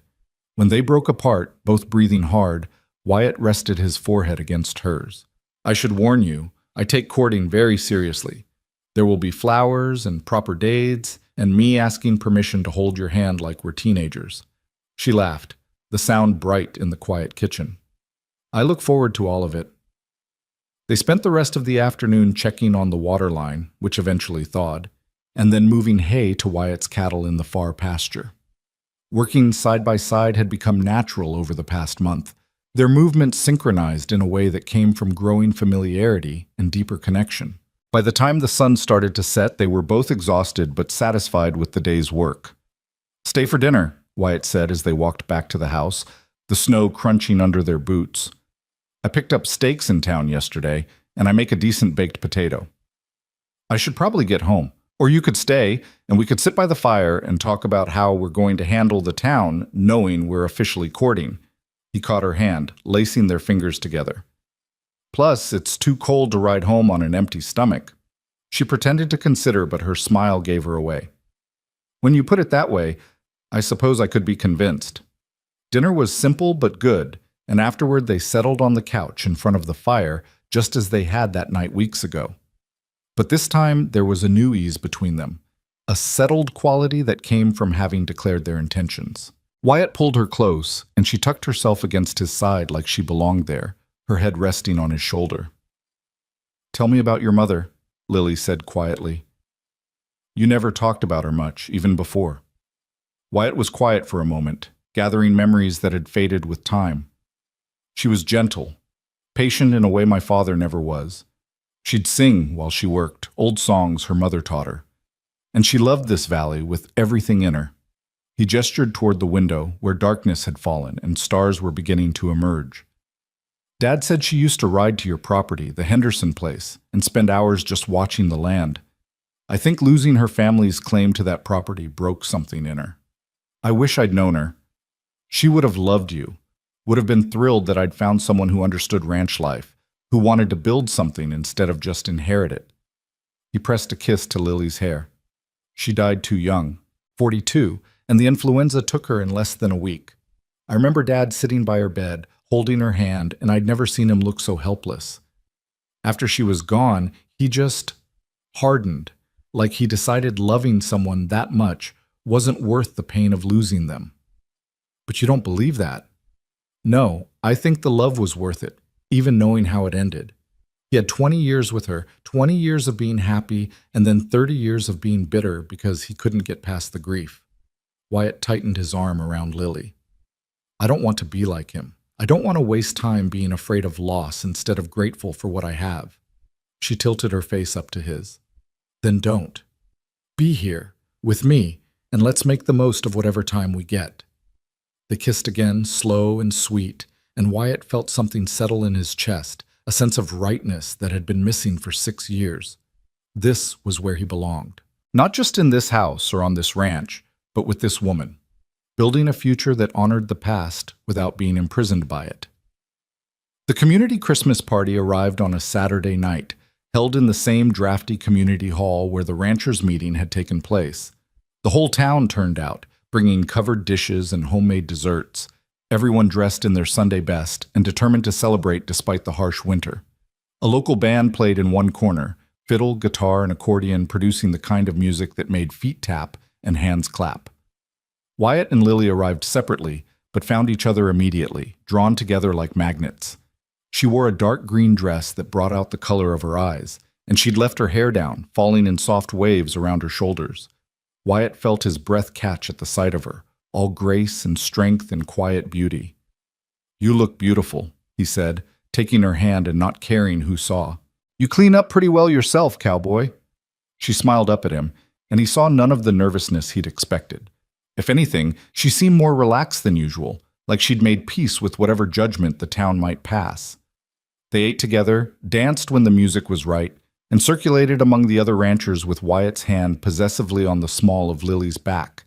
Some people smiled and offered congratulations. Others watched with pursed lips and disapproving eyes. Harold Peterson made a point of ignoring them entirely, turning his back when they approached the refreshment table. "He's a small man with a small mind," Tom Morrison said, appearing at Wyatt's elbow with a cup of punch. "Don't let him spoil your evening." "I won't." Wyatt clinked his cup against Tom's. "Thanks for the support at the bank board meeting. It made a difference." "You two are good for each other. Anyone with eyes can see it." Tom glanced at Lily, who was talking with a group of ranch wives and looking perfectly comfortable.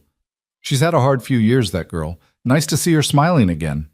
The evening wore on with music and laughter and the particular warmth that came from community gathering in the coldest part of the year. Wyatt danced with Lily 3 times, holding her closer than was probably proper, and she didn't complain. During the last dance, a slow waltz as the night wound down, she rested her head against his chest and sighed contentedly. "Thank you for coming with me tonight," she murmured. "Where else would I be?" "I don't know. But 6 years ago you would have been somewhere else. Wyoming or Colorado or anywhere but here." She pulled back enough to look at him. "I'm glad you're here now." "So am I." He spun her gently, and she laughed, the sound pure joy. They left together just after midnight, the cold hitting them like a wall after the warmth of the crowded hall. Their horses stood patiently at the hitching rail, their breath steaming. Wyatt helped Lily mount, his hands lingering on her waist longer than necessary, and she didn't pull away. "Ride home with me," she said suddenly. "Lily, not like that. Not yet. But stay for coffee, at least. I'm not ready for the night to end." How could he say no to that? They rode together through the silent, snow-covered valley, the stars so bright overhead they cast shadows. At Lily's ranch, they settled the horses and went inside, stamping snow from their boots, breath still steaming in the cold. Her house smelled of cinnamon and wood smoke, homey and welcoming. She made coffee while Wyatt built up the fire, and they settled on her small couch with their cups, sitting close enough that their shoulders touched. "I've been thinking," Lily said after a long, comfortable silence, About spring. About what happens when the weather breaks and the real work begins. What about it? I'm going to need help with spring branding, more help than I can afford to hire on. She turned to look at him. And you're going to need help managing your increased herd. It would make sense for us to combine operations for some things.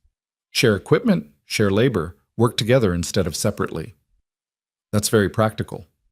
Wyatt set down his coffee cup. But I'm hearing something else beneath the practicality. She smiled, a little nervous now. I'm saying I want to build something with you, not just a relationship, but a real partnership. Our ranches working together, our lives working together. I'm saying I think we should make this official. Official how? His heart was pounding, but he kept his voice steady, needing to hear her say it. I'm saying... She took a breath, steadying herself. I'm saying I love you, Wyatt called her. I never stopped, even when I tried to, even when I married someone else and built a different life. And I don't want to waste any more time pretending I don't want a future with you. The words hung in the air between them, brave and vulnerable, and everything Wyatt had been hoping to hear. He cupped her face in his hands, his thumbs stroking her cheekbones. I love you too, have loved you since I was 24 years old and too stupid to know what I had. I'm not that stupid anymore. Prove it, she whispered. So he kissed her, pouring everything he felt into the contact, love and longing and commitment and promise. She responded with equal intensity, her hands fisting in his shirt, pulling him closer. The kiss deepened, turned urgent, and Wyatt felt control starting to slip. He pulled back, breathing hard, resting his forehead against hers. If I don't leave now, I'm not going to be able to leave at all. I know. Her voice was rough, affected. But I'm not asking you to leave, Wyatt. I'm asking you to stay. Lily. Her name was half prayer, half warning. Are you sure? I've never been more sure of anything. She stood, taking his hand and pulling him to his feet. I spent 3 years being careful, being practical, doing what I thought I should do instead of what I wanted. I'm done with that. I want you, and I want this, and I want to stop pretending that waiting longer will somehow make it more right. The town will talk. Let them. They'll talk whether we wait or not, whether we're careful or not. At least this way we'll be happy. She led him toward the bedroom, and Wyatt followed, his heart full to bursting with love for this brave, beautiful woman who'd learned to fight for what she wanted. The bedroom was small and simply furnished, but it felt like the most important room Wyatt had ever entered. Lily turned to face him, and in the dim light from the hallway, her eyes were luminous with trust and desire and love. Stay with me, she said, tonight and every night after. I'm done being apart from you. Forever? He needed to hear her say it. Forever. She reached up to kiss him again. I'm choosing you, Wyatt. I'm choosing us. No more fear, no more waiting, just us, building a life together. And so he stayed, and in the quiet hours of that winter night, they found each other again in the most fundamental way. There was tenderness and passion, laughter and tears, and the overwhelming rightness of two people who'd been apart too long finally coming home to each other. When morning came, gray and cold with the promise of more snow, Wyatt woke to find Lily curled against his side, her hair spread across his chest, her breathing deep and even. He lay still, not wanting to wake her, marveling at the simple miracle of this moment. 6 years ago, he'd walked away from this woman, and somehow, impossibly, he'd been given a second chance. She stirred, her eyes opening slowly, and when she saw him watching her, she smiled, sleepy and satisfied and utterly content. Morning. Morning. He brushed hair from her face, his touch gentle. Any regrets? None. You? Only that it took us 6 years to get here. He kissed her forehead, her nose, her lips. But we're here now, and I'm not letting you go again. Good. She stretched, cat-like, then propped herself up on one elbow to look at him properly. So what happens now? Now we get up, have breakfast, and tell the whole damn valley that we're together, properly together, not just courting, but committed. He traced patterns on her bare shoulder, watching goosebumps rise in the wake of his touch. And then, when you're ready, I'm going to ask you to marry me. When I'm ready? She raised an eyebrow. What makes you think I'm not ready now? Are you? Hope flared in his chest. She was quiet for a moment, considering seriously. Ask me in the spring, when the snow melts and the valley turns green and we can see clearly what we're building together. Ask me then, and I'll say yes. Spring it is. He could wait a few more months. After 6 years, a season was nothing. They rose together, helping each other dress, stealing kisses between layers of clothing. Breakfast was simple, eggs and toast and strong coffee, but it felt momentous, this first meal together in her house, the beginning of a new routine. I should get back to my ranch, Wyatt said reluctantly as they cleaned up. Check on the livestock, make sure everything survived the night. And I have chores here, but she caught his hand as he reached for his coat. Tonight, though. Come back tonight and we'll figure out how to make this work. The logistics of 2 ranches and 2 people trying to build one life. I'll be here. He kissed her one more time, long and thorough, a promise of more to come. I love you, Lily Warren. I love you too, Wyatt called her. Now go, before I convince you to stay all day and we both neglect our responsibilities. He rode home through the bitter cold, but Wyatt barely felt it. His body was warm with memories of the night before, his heart full with plans for the future. At his ranch, he threw himself into work with renewed energy, whistling as he fed livestock and broke ice on water troughs. Jimmy, his ranch hand, gave him a knowing look. You're in a good mood this morning, boss. I am at that. Wyatt grinned, not even trying to hide it. Life's finally working out the way it should have from the beginning. That have anything to do with Mrs. Warren? Everything to do with her. Wyatt clapped the younger man on the shoulder. Everything to do with her. The weeks between Christmas and the New Year passed in a blur of happiness and hard work. Wyatt and Lily settled into a pattern of shared dinners and shared chores, splitting time between their 2 ranches and slowly learning to function as a unit. Some nights Lily stayed at the Calder Ranch, and some nights Wyatt stayed at hers, and gradually their possessions began to intermingle. Her books on his shelves, his clothes in her closet. The town noticed, of course, and reactions ranged from supportive to scandalized. Harold Peterson made a pointed comment at the general store about the declining moral standards of the community, and Wyatt had to be physically restrained by Tom Morrison from confronting the banker in the middle of the canned goods aisle. Let it go, Tom advised. Peterson's a fool, and everyone knows it. You've got better things to focus on than the opinions of small minds. He was right. Wyatt did have better things to focus on, like the plans he and Lily were making for combining their ranching operations in the spring, or the quiet evenings by the fire talking about everything and nothing, or the way she laughed when he told bad jokes and kissed him to make him stop. On New Year's Eve, they stayed home rather than attending the community dance, choosing instead to celebrate privately with good food and better company. At midnight, Wyatt pulled Lily into his arms on the porch, both of them bundled against the cold, and kissed her as fireworks exploded in the distance, someone in town with more money than sense setting off expensive displays. Happy New Year, he murmured against her lips. Happy New Year. She pulled back to look at him, her face serious despite the celebration. This year, Wyatt. This is our year. I can feel it. Me too. He held her close, looking out at the valley spread below them, the Calder Ranch and the Warren Ranch, soon to be joined not just by property lines, but by love and commitment. Everything's going to change this year, and it's going to be exactly right. January brought the deepest cold of the winter, temperatures that stayed below 0 for days at a time, and snow that fell with relentless persistence. It was the kind of weather that tested ranchers, separating the dedicated from the casual, and Wyatt and Lily met every challenge with combined strength. When her truck wouldn't start in the bitter cold, he drove his over to help with her morning feed. When his barn door froze shut, she brought tools and muscle and got it open. They functioned as a team in ways that felt both entirely new and deeply familiar. One afternoon in late January, Wyatt was in his father's study, his study now, he supposed, though he still thought of it as Benjamin's space, going through more of the old ranch records. He'd been slowly working through decades of accumulated paperwork, trying to organize and digitize the most important documents. In the back of a drawer he'd already searched twice, he found a small wooden box he'd somehow missed before. Inside, wrapped in tissue paper, was a ring. The band was simple gold, but the stone was extraordinary, a deep green emerald surrounded by tiny diamonds, obviously old and obviously valuable. Beneath the ring was a note in his father's handwriting, dated just a month before his death. Wyatt, this was your mother's engagement ring.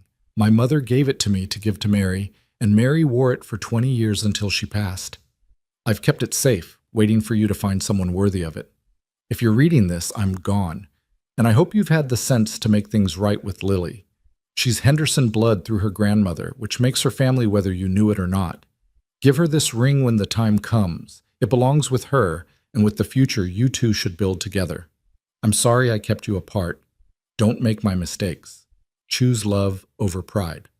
Dad. Wyatt sat there for a long time, the ring in his palm, reading and rereading his father's final message. Benjamin had known. Even before he died, he'd known Wyatt would come back, would find Lily again, would need this ring.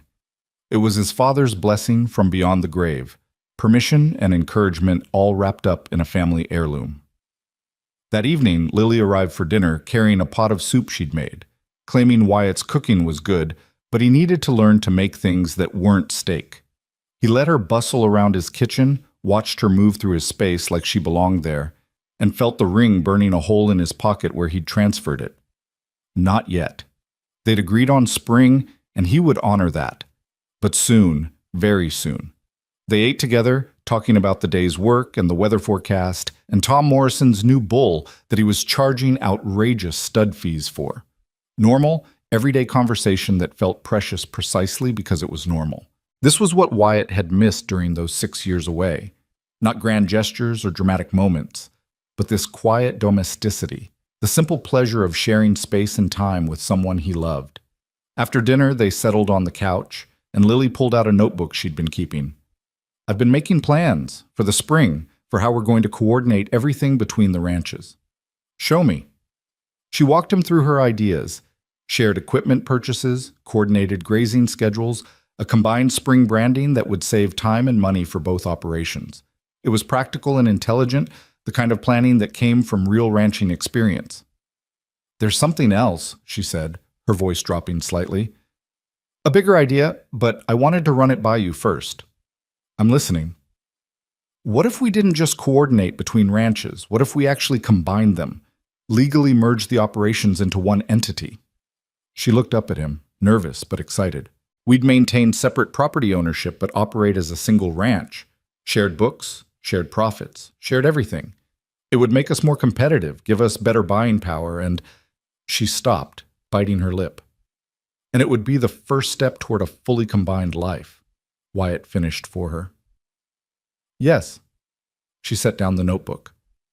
I know we said spring for bigger commitments, but this is a commitment too, just a different kind.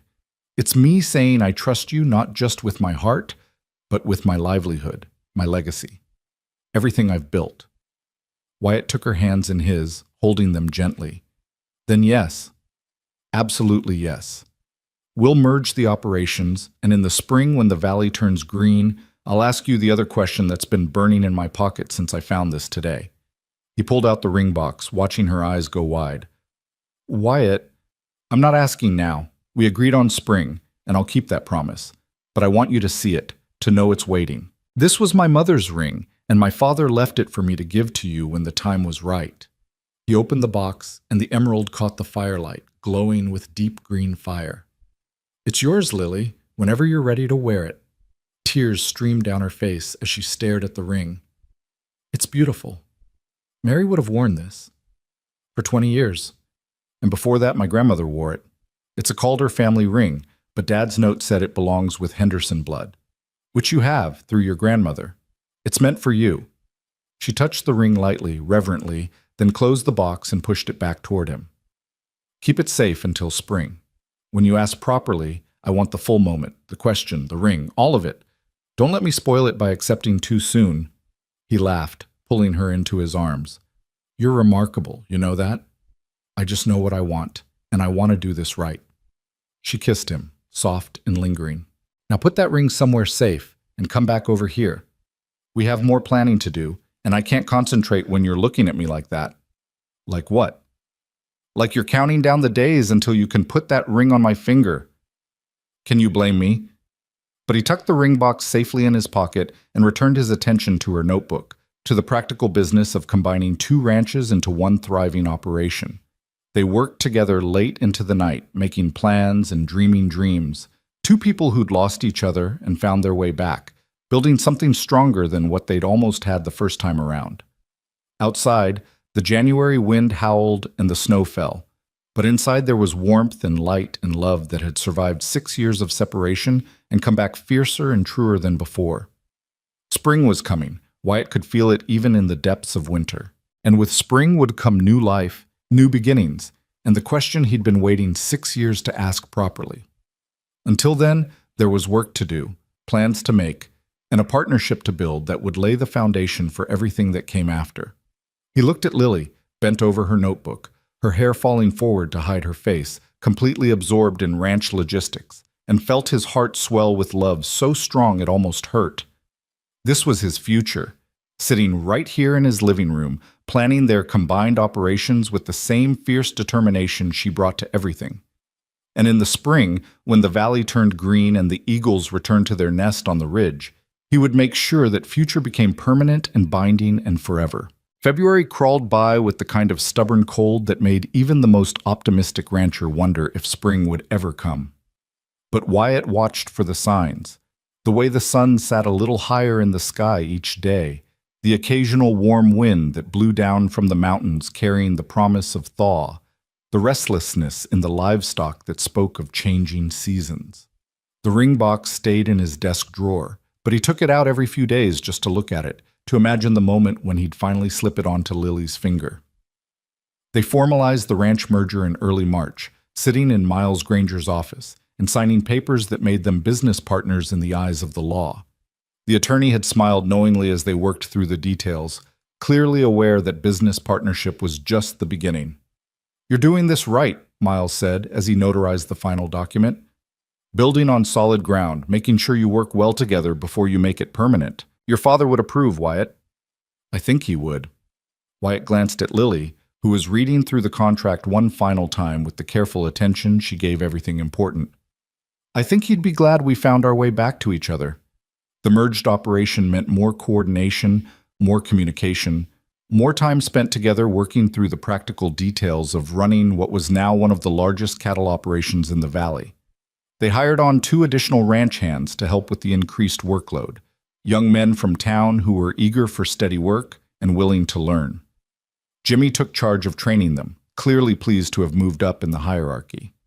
By late March, the snow had started to melt in earnest, turning the valley into a muddy mess of slush and standing water. The creeks ran high and fast, swollen with runoff, and every rancher in the area held their breath hoping for a gradual thaw instead of the flash floods that could devastate livestock and property. Wyatt and Lily spent long days checking fence lines, moving cattle to higher ground, and reinforcing stream banks where erosion threatened. One afternoon, exhausted and mud-splattered, they stood on the ridge between their properties, the same spot where Wyatt had first spoken of forever, and looked down at the valley spread below them. The eagles had returned, just as Lily had promised, and Wyatt could see them circling their nest in the tall pines, preparing for another season of raising young. "Eagles mate for life," Wyatt said quietly, echoing their conversation from months ago. "They do." Lily leaned against him, her shoulder fitting perfectly under his arm. "Loyal until death, coming back to the same nest year after year, raising their young together. That's what I want with you." He turned to face her fully, his heart suddenly hammering. "I know we said spring, and technically, it's still a few days until the equinox, but Lily, I can't wait any longer." Her eyes widened, understanding dawning. "Wyatt, wait, let me do this properly." He took both her hands in his, holding them gently. 6 years ago, I walked away from you because I was young and scared and too concerned with duty over happiness. It was the worst mistake of my life, and I've regretted it every single day since, but somehow, impossibly, you've given me a second chance. You've let me back into your life, trusted me with your heart, built a partnership with me that's stronger than anything I could have imagined. Tears were already streaming down her face, but she was smiling, and Wyatt took that as encouragement to continue. "You're the strongest person I know. You've survived loss and grief and the judgment of small minds, and you've come through it all with grace and courage and a kind of fierce independence that takes my breath away. You don't need me to complete you or save you or take care of you. You're perfectly capable of all that on your own. But I'm hoping you'll choose to let me stand beside you anyway, as your partner and your husband and your best friend for the rest of our lives."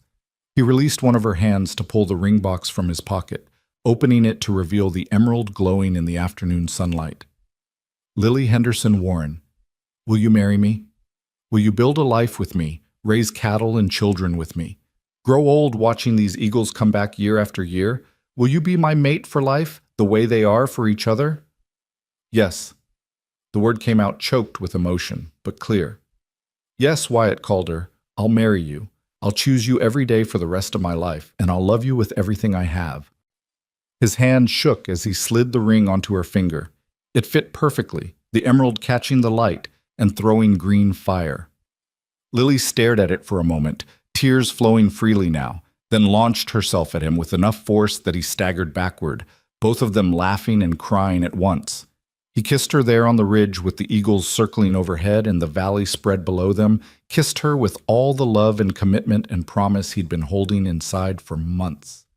She kissed him back with equal fervor, her arms tight around his neck, the ring cold and solid between them, a symbol of everything they were promising to build together. When they finally broke apart, both breathing hard, Lily held up her hand to watch the ring catch the light. "Your mother wore this for 20 years, and now it's yours, for the next 60 if we're lucky." 60 years, she tested the words, smiling. "I like the sound of that. Growing old together, watching this valley change, building something that lasts." Speaking of building things, Wyatt pulled her close again, unable to stop touching her now that she was officially his. "Have you thought about when you want to get married? I'm partial to sooner rather than later, but I'll wait as long as you need." "What about next month? Small ceremony? Just family and close friends? Nothing fancy." She looked up at him, her eyes dancing. "Unless you want something bigger?" "I want whatever you want. Though fair warning, the town is going to talk no matter what we do, so we might as well give them something worth talking about." She laughed, the sound bright and free. "Then let's really give them something to discuss. Let's get married in that little church on the hill, the one your parents were married in, and let's invite the whole damn town. No hiding, no apologizing, just us celebrating in front of everyone." "You're sure? Harold Peterson will probably have a stroke." "Good. Maybe it'll improve his personality." But she sobered slightly, touching his face. "I'm sure, Wyatt. I spent 3 years worrying about what people thought, trying to be respectable and proper and everything a young widow should be. I'm done with that. I love you, and I'm proud to be marrying you, and anyone who has a problem with it can keep their opinions to themselves." He kissed her again, marveling at her courage, at the way she'd grown from the uncertain girl he'd known into this fierce, magnificent woman. "April, then. We'll talk to Pastor Williams this week. Get it on the books." They rode down from the ridge together as the sun began to set, painting the sky in shades of pink and gold. At Lily's ranch, they celebrated with champagne she'd been saving for a special occasion, toasting their engagement and their future and the life they were building together. "I should call Tom Morrison," Lily said, slightly giddy from champagne and happiness. "He's been asking about you for weeks, trying to figure out when you were going to propose. He'll want to know he was right about us. Call everyone. Shout it from the rooftops. I want the whole valley to know you said yes." Wyatt pulled her into his lap, both of them sprawled on her couch, the fire crackling and the future stretching bright before them. She did call Tom, and by the next morning the news had spread through Riverbend Ridge like wildfire. Well-wishers stopped by both ranches, some genuinely happy for them, others clearly there to get the gossip firsthand. Wyatt and Lily handled it all with grace and unity, presenting a united front that left no room for speculation or judgment. Pastor Williams was delighted to perform the ceremony and offered them the first Saturday in April, giving them just 3 weeks to prepare. Lily threw herself into planning with the same efficiency she brought to ranch work, keeping everything simple but meaningful.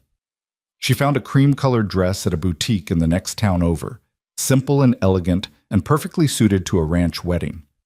Wyatt's contribution was to arrange for flowers, wildflowers from the valley, nothing fancy, and to make sure the ranch house was clean top to bottom for the reception they'd host afterward. The invitations went out by word of mouth and hand-delivered notes, and the responses were overwhelmingly positive. Even some of the town gossips seemed won over by the romance of it all. Childhood sweethearts reunited after years apart, building a life together despite the odds. Harold Peterson declined, of course, but Tom Morrison accepted enthusiastically, offering to stand as Wyatt's best man. "I'd be honored," Wyatt told him, shaking the older man's hand. "You've been in my corner since I got back. It means something. Your father and I had our differences, but you're a good man, Wyatt, and that girl you're marrying is special. You two are going to do great things together. I can feel it." Tom clapped him on the shoulder. "Now, about the bachelor party." "Absolutely not," Wyatt said firmly. "I'm too old for that nonsense, and besides, I've got too much work to do before the wedding to waste time nursing a hangover." But Tom insisted on at least a dinner out, and Wyatt found himself at the local steakhouse 3 nights before the wedding, surrounded by a dozen ranchers who'd become friends over the past months. They told embarrassing stories, gave unwanted advice about marriage, and generally made him laugh until his sides hurt. It was simple and genuine, exactly the kind of celebration Wyatt appreciated. Meanwhile, Lily had her own gathering with the ranch wives and a handful of women from town who'd become her friends during the difficult years. They met at her house, bringing food and wine and the kind of easy female companionship that Wyatt knew she'd been missing. When he stopped by the next morning to check on her, she was glowing. They were wonderful, she told him, still in her bathrobe and clearly not having slept much.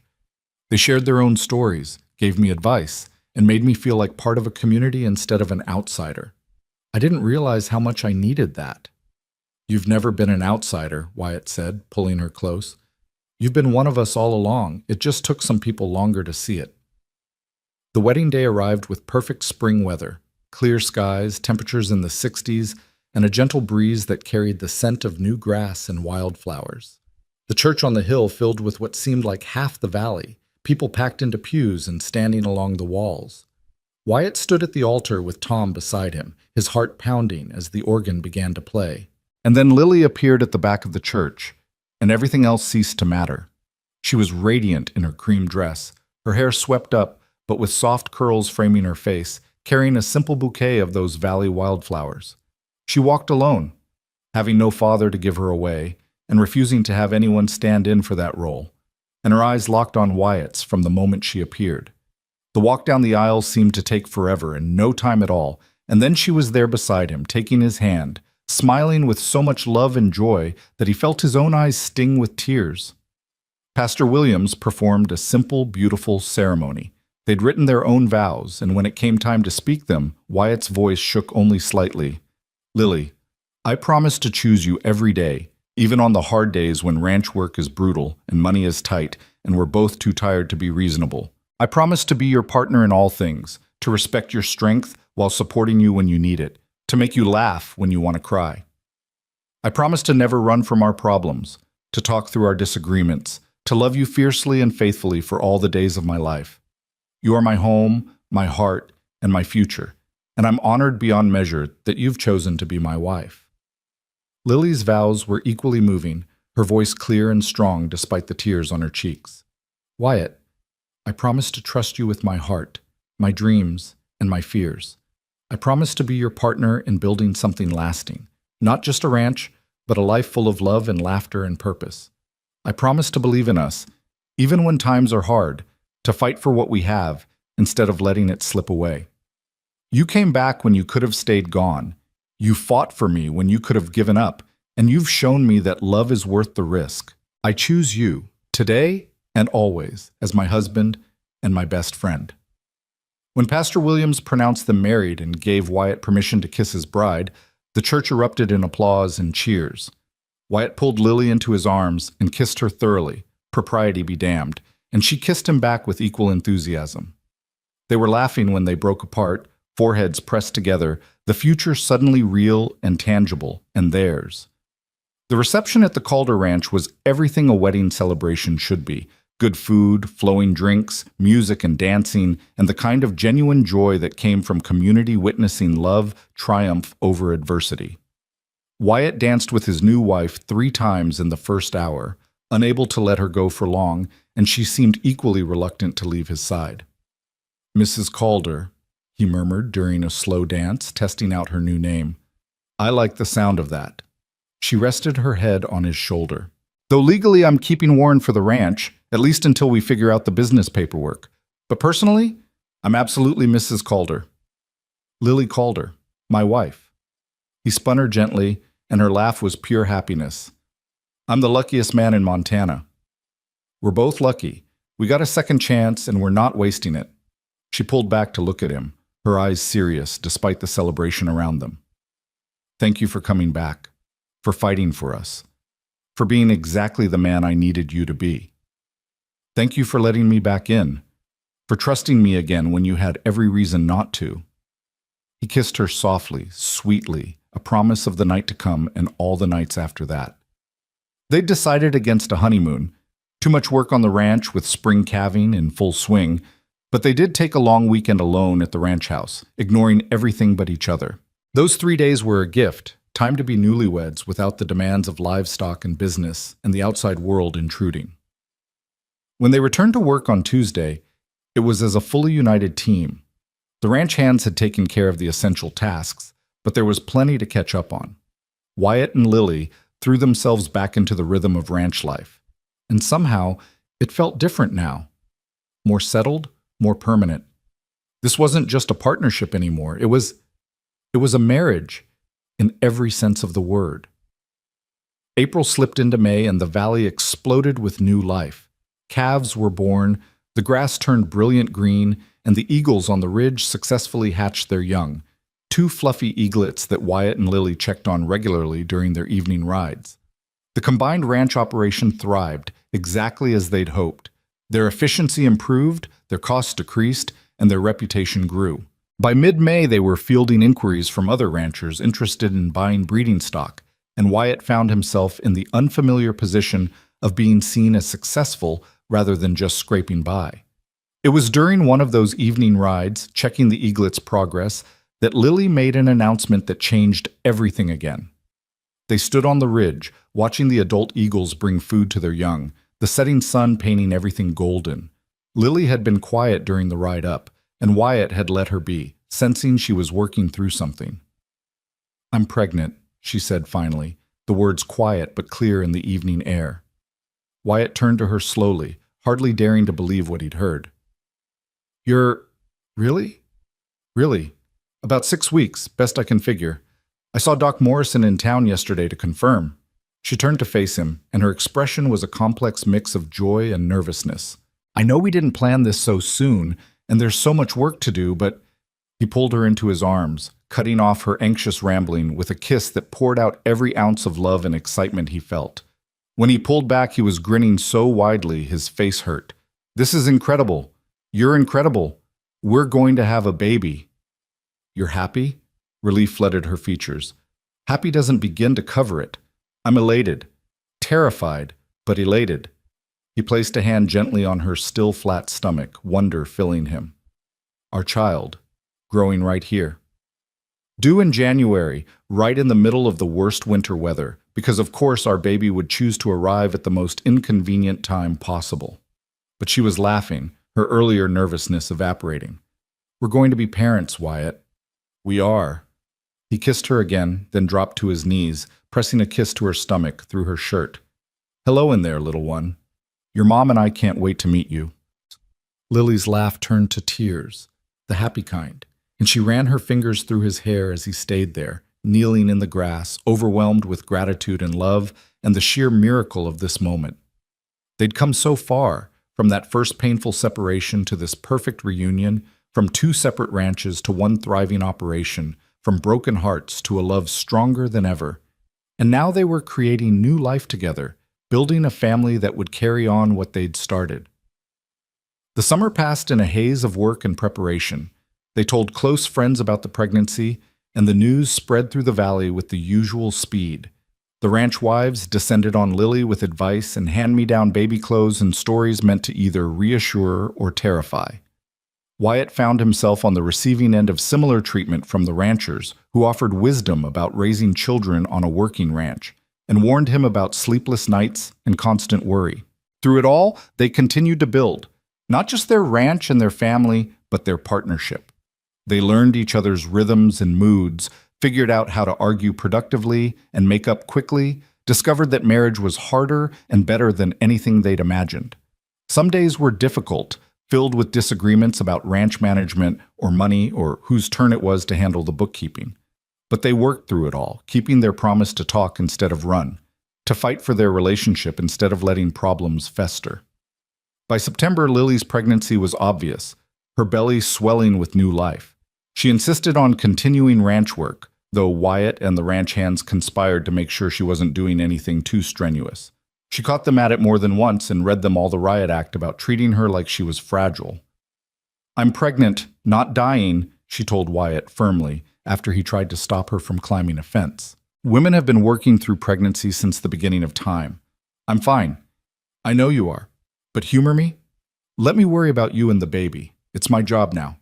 He placed a hand on her belly, feeling the strong kicks from within. "Besides, Junior here is clearly taking after you. Stubborn as hell." She softened, covering his hand with hers. "We can compromise. I'll ease back on the heavy lifting, but I'm not going to sit in a rocking chair for the next 4 months knitting booties. Deal?" "Deal!" October brought the first hard frost, and with it the knowledge that another winter was coming. But this time, Wyatt faced it with excitement rather than dread. This winter would bring their child, the final piece of the life they were building together. They spent evenings preparing the nursery in the main bedroom of the Calder ranch house, painting walls and assembling furniture and arguing amiably about names. "What about Benjamin?" Wyatt suggested one evening as they hung curtains. "After my father, if it's a boy." Lily considered, one hand resting on her belly. "I like it. Benjamin Calder. And if it's a girl? Mary, after my mother. Or," he paused, then added carefully, "what about Rose? After your grandmother, the Henderson who connected our families." Her eyes filled with tears immediately. "You'd want to name our daughter after a Henderson?" "She's part of your family, which makes her part of ours. And according to Dad's letters, she was part of his family too, even if nobody acknowledged it." He moved to her side, wrapping his arms around her from behind, his hands joining hers on her belly. "Our child carries both bloodlines, Calder and Henderson. All the old feuds finally put to rest in one person. Seems right to honor both sides." "Rosemary Calder," Lily whispered. "Or Benjamin Robert Calder, honoring both our fathers." "Yes, that's perfect." November arrived with early snow and dropping temperatures. They prepared for winter with the practice of experienced ranchers, moving cattle to sheltered pastures, stocking up on feed, making sure equipment was winterized and ready. The baby was active now, kicking and rolling, and sometimes Wyatt would lie with his head on Lily's lap, talking to their unborn child, telling stories about the ranch and the valley and the family they'd be born into. "Your mom is the strongest person I know," he said one evening, his hand on her belly, feeling the responsive kicks. "She survived things that would have broken most people, and she came through it all with grace and courage. You're lucky to have her as your mother. And you're going to be an amazing father," Lily added, running her fingers through his hair. "Patient and kind and strong. This baby is lucky to have both of us." The winter storms hit in early December, blanketing the valley in snow and dropping temperatures well below zero. Lily moved slower now, her belly large enough to make ordinary tasks difficult, but she remained determined to help where she could. Wyatt hovered, probably more than he should, but she tolerated it with good humor. Christmas came and went in a blur of quiet celebration, just the two of them, exchanging simple gifts and talking about how different next Christmas would be with a baby in the house. They attended the community party, where Lily's pregnancy was the talk of the evening, everyone offering predictions about the baby's sex and advice about everything from colic to college funds. January arrived with bitter cold and heavy snow, and Lily's due date approached with alarming speed. Doc Morrison had warned them that first babies often came late, but Lily insisted she'd be early. "This child is as impatient as both of us combined," she said. She was right. On January 15th, 3 weeks before her due date, Lily woke Wyatt in the middle of the night with a hand on his shoulder and calm certainty in her voice. "It's time. The baby's coming. What followed was a blur of controlled chaos. Wyatt helped her dress, called Doc Morrison, who promised to be there within the hour, and tried very hard not to panic. Lily, in contrast, seemed remarkably calm, breathing through the contractions and offering him reassurance when he was clearly the one who needed it more. "I'm fine," she said for the 10th time, as he helped her to the bedroom they'd prepared. "Women have been doing this forever. It's going to be okay." I know, but you're my woman, and this is our baby, and I'm allowed to be nervous." He gripped her hand as another contraction hit, feeling helpless and awed in equal measure. Doc Morrison arrived as promised, bringing his medical bag and a no-nonsense attitude that immediately made Wyatt feel better. "All right, young lady, let's see where we are." The labor progressed steadily through the night and into the morning. Wyatt stayed by Lily's side the entire time, holding her hand, wiping her forehead, offering water and encouragement and love. She was magnificent, strong and determined, and braver than anyone he'd ever seen. When the pain got bad, she swore like a cowboy, and when it got worse, she gripped his hand hard enough to leave marks, but she never once complained or asked for it to stop. Finally, as the sun broke over the eastern mountains and light streamed through the windows, their baby entered the world with a healthy cry that was the most beautiful sound Wyatt had ever heard. "It's a girl," Doc Morrison announced, placing the squirming, crying infant on Lily's chest. A beautiful, healthy baby girl. Wyatt stared at his daughter, through tears he didn't bother to hide. She was tiny and perfect, with a shock of dark hair and lungs that announced her displeasure with the world at full volume. Lily was crying too, cradling the baby against her chest, murmuring words of love and welcome. "Rose," Lily whispered, looking up at Wyatt. "Rose, Mary called her." "Rose," Wyatt agreed, reaching out to touch one impossibly small hand. Instantly, the baby's fingers wrapped around his, gripping tight, and something in his chest cracked open, a well of love so deep and fierce he could barely breathe. "Hello, Rosie girl. Welcome home." The next hours passed in an exhausted, joyful haze. Doc Morrison checked both mother and baby, pronounced them healthy, and left them alone to bond with their new daughter. Wyatt held Rose while Lily slept, marveling at how something so small could feel so monumental.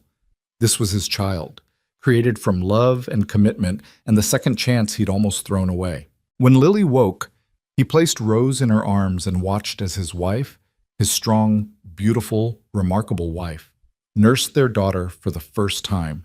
The scene was so perfect, so exactly right, that Wyatt felt his throat close with emotion. "We made this," Lily said softly, looking up at him with wonder in her eyes. "We made this perfect little person." "We did." He sat beside them on the bed, his arm around Lily's shoulders, his free hand resting on Rose's back. "Thank you. For her, for us, for giving me another chance when I didn't deserve it. We both deserved a second chance, and look what we did with it." She leaned against him, exhausted but happy. "We built something worth having, didn't we? We built everything." He kissed her temple, then Rose's head, breathing in the scent of new life and new beginnings. A family, a home, a future. Everything I didn't know I was missing until I came back and found you again. The news of Rose's birth spread through the valley quickly, and within days they had a stream of visitors bringing casseroles and baby gifts and congratulations. Tom Morrison was among the first, bringing a hand-carved rocking horse he'd made himself. "Every ranch baby needs a horse to start with," he said gruffly, clearly fighting emotion as he held Rose for the first time. "She's going to be a heartbreaker, this one. Looks just like her mama." The winter storms continued, but inside the Calder ranch house, there was warmth and light, and the particular chaos that comes with a newborn. Wyatt learned to function on 3 hours of sleep, to change diapers with reasonable competence, and to walk endless circles around the house at 3 in the morning when Rose decided sleep was for other babies.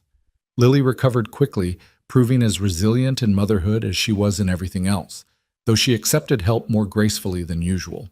"I can't do this alone," she admitted one exhausted afternoon when Rose had been crying for hours, and nothing they tried seemed to help. "I need you, Wyatt, not just for the ranch, but for this. For being a parent, for figuring out how to keep this tiny human alive and happy. You're not alone. You'll never be alone again. He took Rose from her, bouncing gently, and miraculously, the baby settled. We're in this together, every step, the good parts and the hard parts and everything in between. February brought a break in the weather, warm enough that Wyatt could take Lily and Rose out for short rides around the property. Rose, bundled in enough layers to resemble a small bear, seemed to love being outside, her dark eyes wide as she took in the snowy landscape. They rode to the ridge one afternoon, the three of them, and looked down at the valley spread below. The eagles were back already, preparing their nest for another season, and seeing them made Wyatt think of that day last spring when he'd proposed, when this future had been just a dream they were hoping to build. "We made it," he said, one arm around Lily, the other supporting Rose against his chest. "Everything we talked about, everything we hoped for, we made it real." "We did, and we're not done yet." Lily gestured at the valley, at their combined ranches working as one. "We're going to build something that lasts, something Rose and her children and their children can be proud of. A legacy of love instead of feuds, partnership instead of stubbornness." "Eagles mate for life," Wyatt said, echoing that conversation from a year ago. "And they come back to the same nest year after year, raising their young together."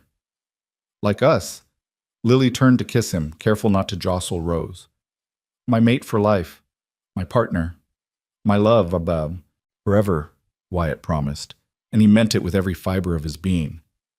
"Through all the seasons, all the years, all the challenges and joys, forever, Lily. You, me, and whatever family we create together." Rose made a small sound, almost like agreement, and they both laughed, the sound carrying across the valley on the spring wind. Below them, the eagles soared, and Wyatt knew they'd continue to soar, returning year after year faithful and strong, just like the love he and Lily had built from the ashes of past mistakes. He'd come home to settle his father's land and found instead the woman who'd held his heart all along. In the process, he'd discovered that some stories did get second chances, that love could survive years of separation and grow back stronger, that the best futures were built on foundations of forgiveness and commitment and choosing each other day after day. The sun hung low in the sky, painting the snow-covered valley in shades of gold and pink. Rose dozed against his chest, warm and safe. Lily leaned against his side, solid and real and his. And Wyatt Calder, who'd spent 6 years running from his past, stood on that ridge overlooking home and felt nothing but gratitude for the journey that had brought him back. The valley stretched below them, eternal and beautiful, waiting for spring and new life and all the seasons to come. The eagles circled overhead, calling to each other in voices that carried promises of forever. And Wyatt held his family close, knowing with absolute certainty that he was exactly where he belonged. Home. Finally, irrevocably, completely home.